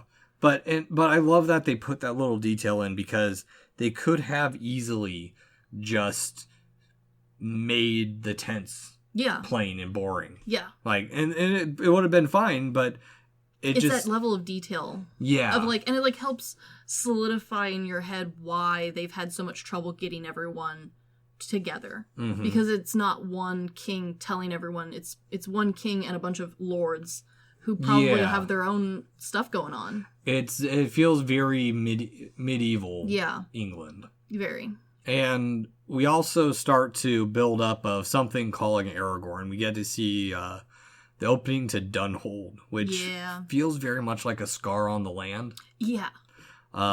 Which I never noticed the specter that's in the valley until rewatching. There's a reason. Okay. So, depending on which version you watch, it has been enhanced over the years. So the later the DVD you have of it, the clearer the ghost is. Because when it came out in theaters, the ghost was almost not there. And most people missed it. And so when they kept re-releasing it, they kept bumping it up, because Jackson was like, people are not seeing this dang ghost. Yeah, okay. Yeah, and I mean, it's been a while. It also had been a while, so probably something that just skipped past my mind too. Yeah, well, but honestly, I kind of like that most people miss the ghost, because it just makes it more ghost-esque, as opposed to like, oh, Aragorn's got more visions. Yeah. Like, it's much harder to, like, pull it in a different direction. Yeah, it's more like the ghost is taunting Aragorn instead of, like, Aragorn, hey, seeing the future, it's like... Well, not even seeing the future, knowing that they don't have enough forces right now. Yeah, exactly. Yeah. No, that's good to know that they started doing it, because honestly, I do like that it's there. It gives, I do too. It gives more credence than it's like, oh, it's a spooky valley. Yes. Yeah, but we also get this moment where Merry is gearing up and Éomer is being a dickhead. Of course, taunting him. But to be fair, Éomer's not wrong. He's not. No, he is not wrong. No, he's just a dickhead about the way he goes about it. Yes, he is. Which, seeing him be like that is very understanding of like how he got the role of Billy Butcher in The Boys. Yeah. It's like, you play a dick quite well, dude. It's very convincing. Play a dick is another way to... is another euphemism. But from here we see a lone cloaked figure arrives as Aragorn has nightmares of failure, but is summoned, and he is summoned by Theoden to meet this cloaked figure. Who could it be? His half-uncle adopted father. And potential father-in-law. Yeah, I forgot to add that bit. Which, there was also a very fancy X chair. Yes, there is. Furniture-wise, it's very cool. It's one of the oldest styles of chairs, too, that I don't think we see a lot of nowadays. Yeah. But this part is really used to push Aragorn to his destiny because he's been told that the sword has been reforged, and also it's a big ass sword. It is a gigantic sword. And also it's to tell him that Arwen is she gonna die if you fuck up, sir. Yeah, exactly. He's like her grace is gone. There's no turning back now. You have to make a move or you done fucked up. Yep. Also, piss off Elrond. You made him this way. Yes, well, actually. Yeah. Elrond's kind of part of the issue. Yeah. Old pride. Yeah. And so, in the morning, Aragorn is leaving the party on the eve of battle. And he's all, I must do this alone. And his friends are all like, hell no, we're coming with you to see the ghosts. Yeah, you're a little bitch. Yeah. You're a dipshit. We said we were going to do this together, and nobody makes dwarfs run that many miles and doesn't get to see ghosts. Exactly. Well, and also with this, like, I do like that everyone else around them is like, oh shit, he's leaving us. Yeah, I like it as well, because he can't necessarily promise that he's coming back with troops, but it is his best hope. Well, he can't even really tell them what he's doing, because no one's going to believe him. No, that'd be a long stretch. Yeah, because by this point, the people he's going to see, last time anyone heard anything from them was the end of the Second Age. Yeah, it's been a while. Been a long time. And also in this moment, Éowyn she feels more concerned about her feelings than the war itself. Yeah. She's like, oh, don't go, you don't have any hope out there. And he's like, yeah, but if I don't go, we're all dead. Yeah. They gotta try. Yeah. And I just, like, there's so much detailing of, like, how rugged the Rohirrim are. Mm-hmm. I don't know why, but the dwarves always just feel Scottish to me. They do. Yeah. Especially Gimli. Especially Gimli in these parts. Actually, is John Rhys Davies Scottish? I have no idea. Let me look real quick. He is Welsh. All right, now you know. I don't know enough about England. Now we learn more about the Men of the Mountains and Isildur's curse. Bum, bum, bum. That as they're walking through these creepy, craggy areas, it's very confined, almost claustrophobic feeling. Yes, we're explained that supposedly there's men in the mountains who are dead. They are very dead. But their spirits are still tied to the earth because they abandoned Isildur on the dawn of the end of the first, at the end of the Second Age. What we saw in the prologue. How convenient that these soldiers happen to be still around. Well, I mean, they're cursed. They are cursed. Yeah. And for those who recognize this location or think it looks familiar, that is due to the fact that if you're a Jackson fan, it is the same location as used in the opening scenes of the movie Brain Dead, or also known in America as Dead or Alive. Yeah. Reuse, recycle. I mean, it's a great spot. It really is. It's very creepy. And this part is weirdly, parts of it are fitting. I have some issues with what's coming up. Sure. But it's very much a build-up like a B horror tomb. Mm-hmm. But it's still perfect. Yes. I mean, it's so hard to have convincing ghost armies. Yeah, to build up convincing ghost army. Yeah, and this is the one spot where I feel Gimli's comedy doesn't fit. No, but also in that same breath, Gimli is definitely the type of person who deflects with humor. Yeah. And architecturally, yes, because there's still architecture about this portion. Yes, there is. The entrance is a monolithic post and lintel construction, which is some of the earliest pieces of architecture we have. Mm-hmm. Also, it has a bit of proto-medieval, or not proto-medieval, proto-Middle Earth writing around it. That makes it feel very much along like the lines of Tutankhamun's tomb. Yeah. Yeah. The curse written on the wall. Yep. But as they enter, it is time for war. Merry is being left behind, but is picked up by Éowyn. And the orcs begin their assault on Minas Tirith. Yes. I dig the drum trolls. They're pretty dope. They are. They're pretty dope. But going back to Merry being picked up by Éowyn, I was chatting with Sugi about this a little bit, and this is the one part where he doesn't like because it makes it makes her reveal later on less dramatic. Sure. But I like it because we as an audience know she's already going to be in the battle regardless. Yes.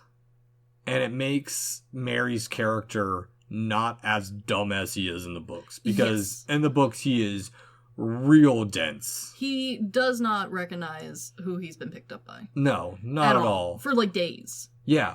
Yeah, no, I like this much more. And also, I like it more because it helps solidify their friendship. Mm-hmm. And, like, I know there's not, like, an overwhelming amount of, like, side character bonding in this film because, like, it's stupid long. We don't have time. Yeah. But it does have a nice little, like, taste here and there. Mm-hmm. And, like, this is one of those tastes where it's like, okay, our side character finally has, like, a little bit more, like, she's not a lone wolf in this. Like, she has a backup. She has friends that she can hold on to. Yeah.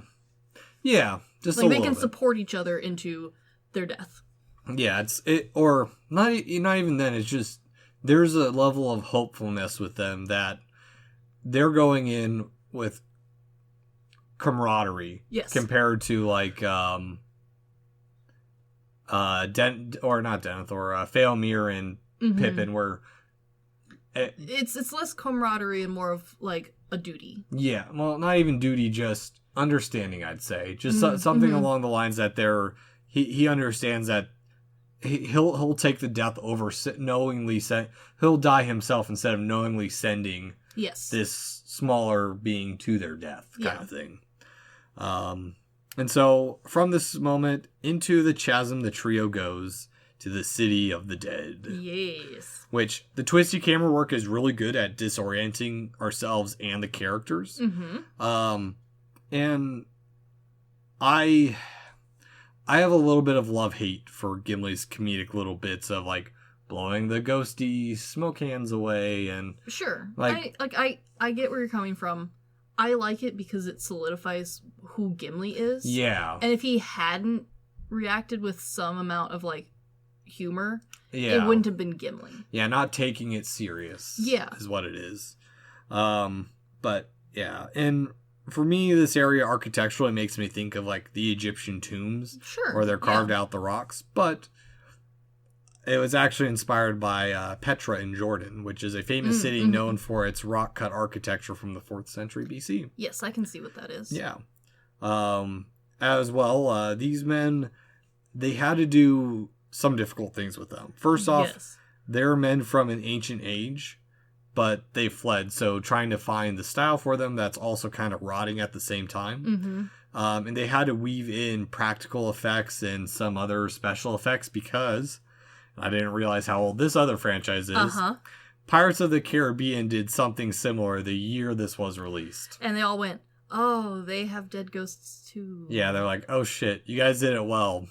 We can't just copy you. Yes. And I would say that, especially when you properly look at both ghosts, they are similar, but they are definitely different. Oh, yeah. Yeah. And, I mean, they do it differently. Like, where...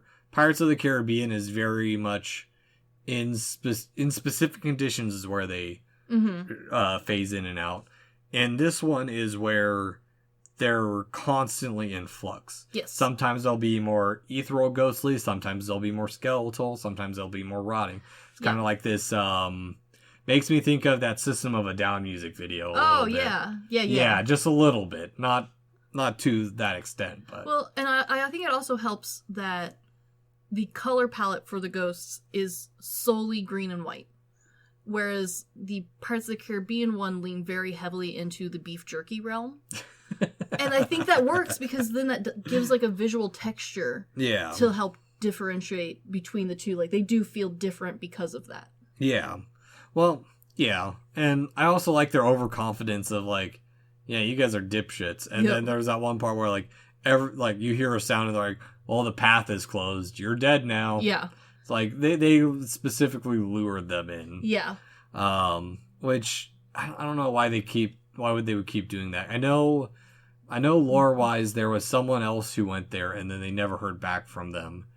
If I remember right, they stumble upon his body or something trying to get out. I don't remember. All I know is ghosts are dead. Yeah, which I love. Like I do like this bit of like Legolas like trying to shoot them. Yes. Nothing happens, but then it's Aragorn's sword that stops them, and they're like, There's at least one person in here who can kill us. Yeah. But I also just kind of wonder what they did in the meantime. Ghost things. Yeah. I don't know. Yeah. I don't know.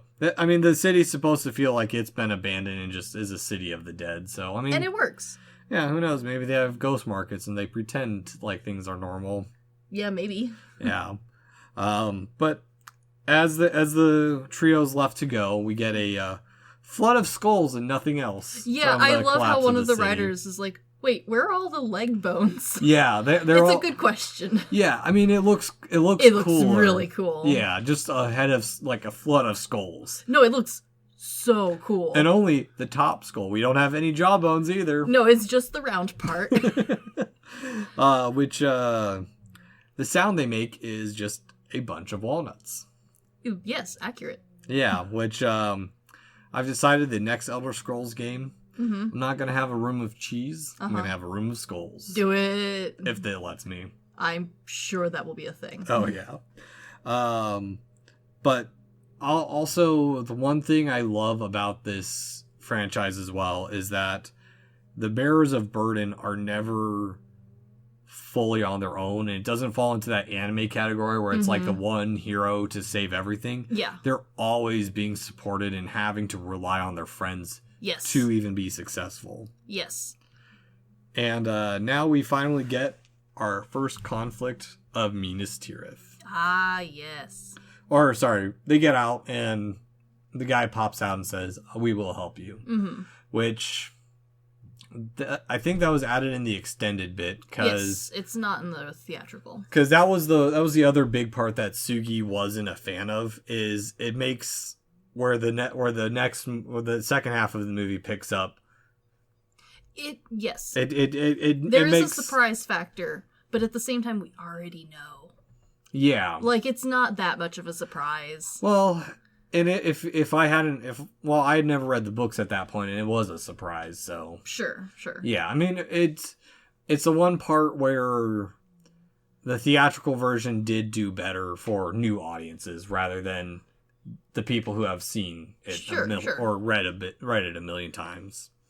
But now we get our first conflict at Minas Tirith as Faramir's body is dragged back.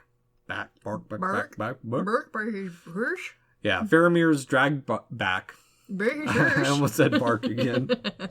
And we really get to see like Denethor really losing it again because he's spiraled. Oh shit, my one son is dead now. It almost feels like he's trying to he's trying to make the drama about himself. Yes. And he doesn't give a shit about Faramir. No.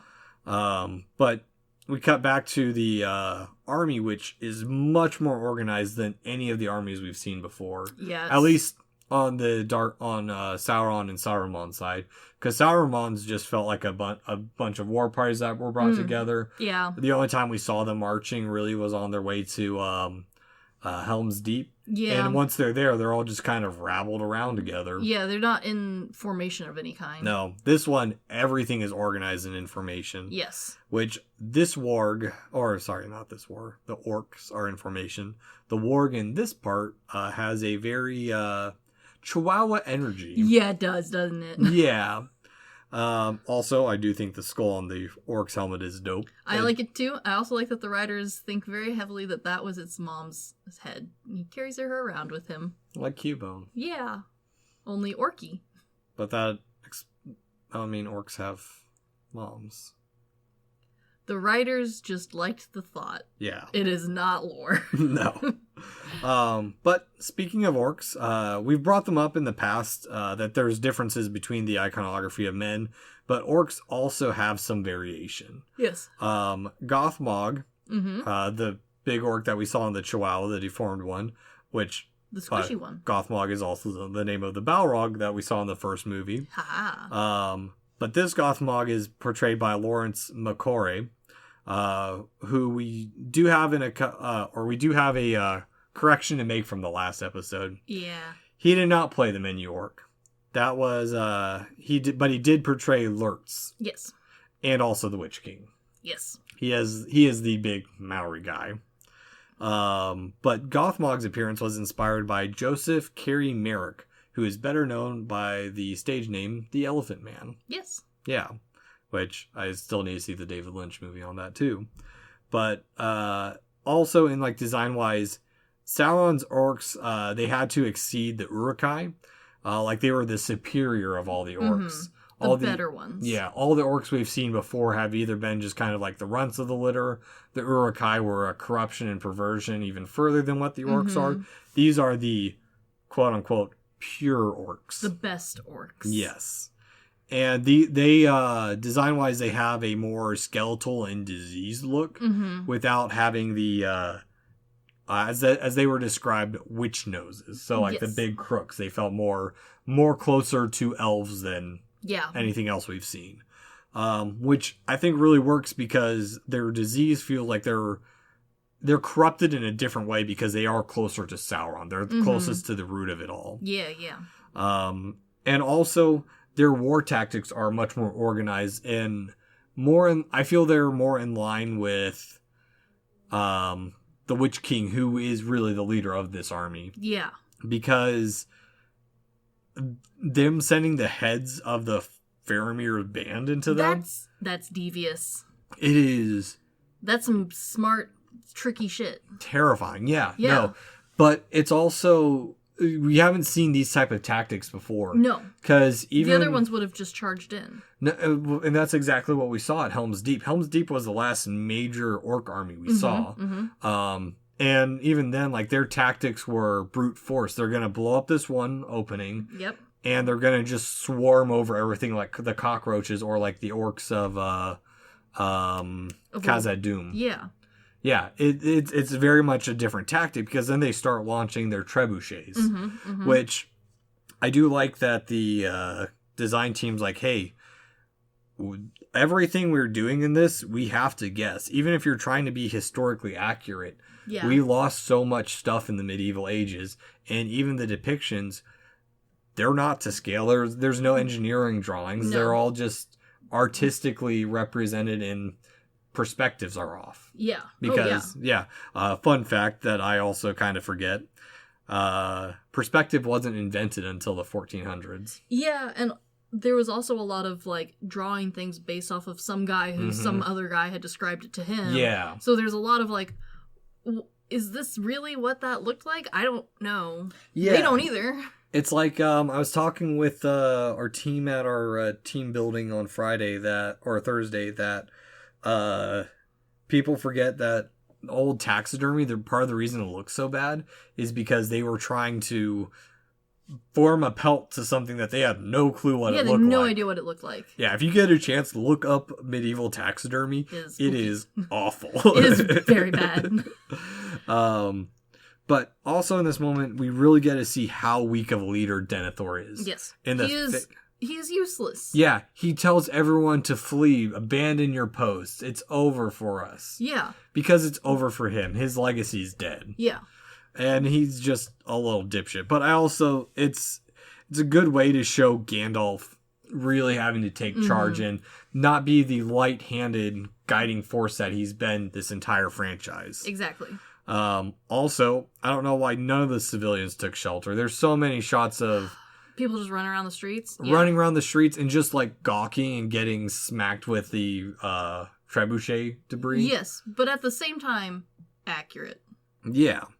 But, yeah. I mean, I also like that in retaliation, they're using the trebuchets attached to their towers and using the rubble, which apparently the trebuchets that they built for the studies work very well. Ooh, nice. Yeah. Also, this whole scene is just absolute chaos. And it's just so well put together. Yes. Like this, and just even the design, like we talk about how orcish architecture and design feel scrapped together. The siege weapons feel just like scrap wood and metal.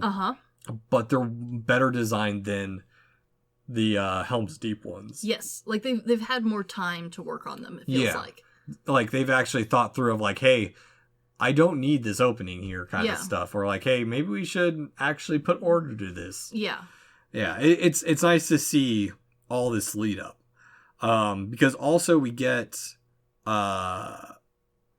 Mary kicked away, stating, this is the part where Pippin's put out of service. They're like, hey, leave. Yeah. We don't need you anymore. As he's trying to, like, he's trying to be like the Gandalf for Denethor of, like, hey, Faramir's still alive.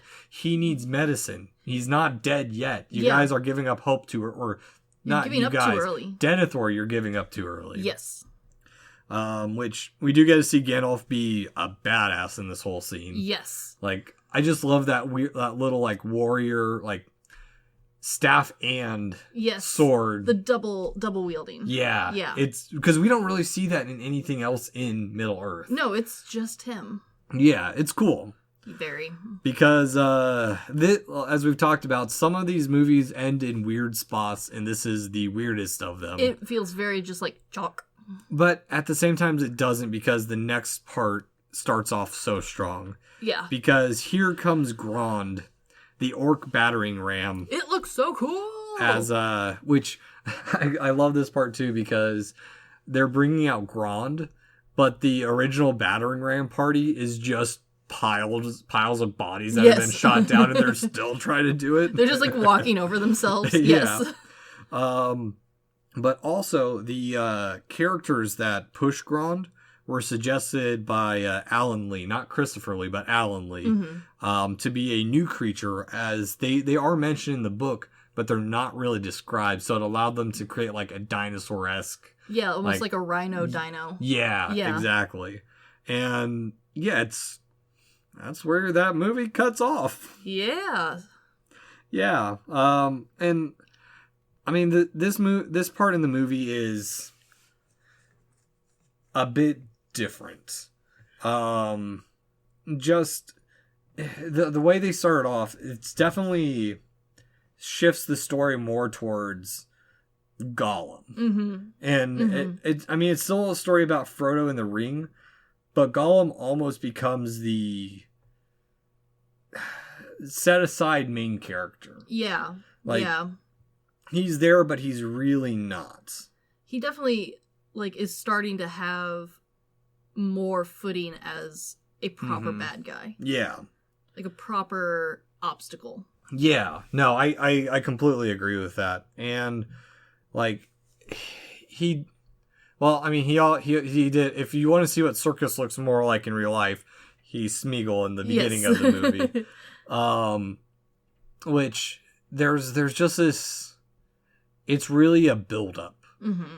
And in a weird way, it feels like the first half of this movie is a continuation of just a setup movie, like how the Two Towers was, where Two Towers kind of had its ending, but also you could tell it was going to be continuing. Yeah, exactly. Yeah. And this is trying to pick back up in a weird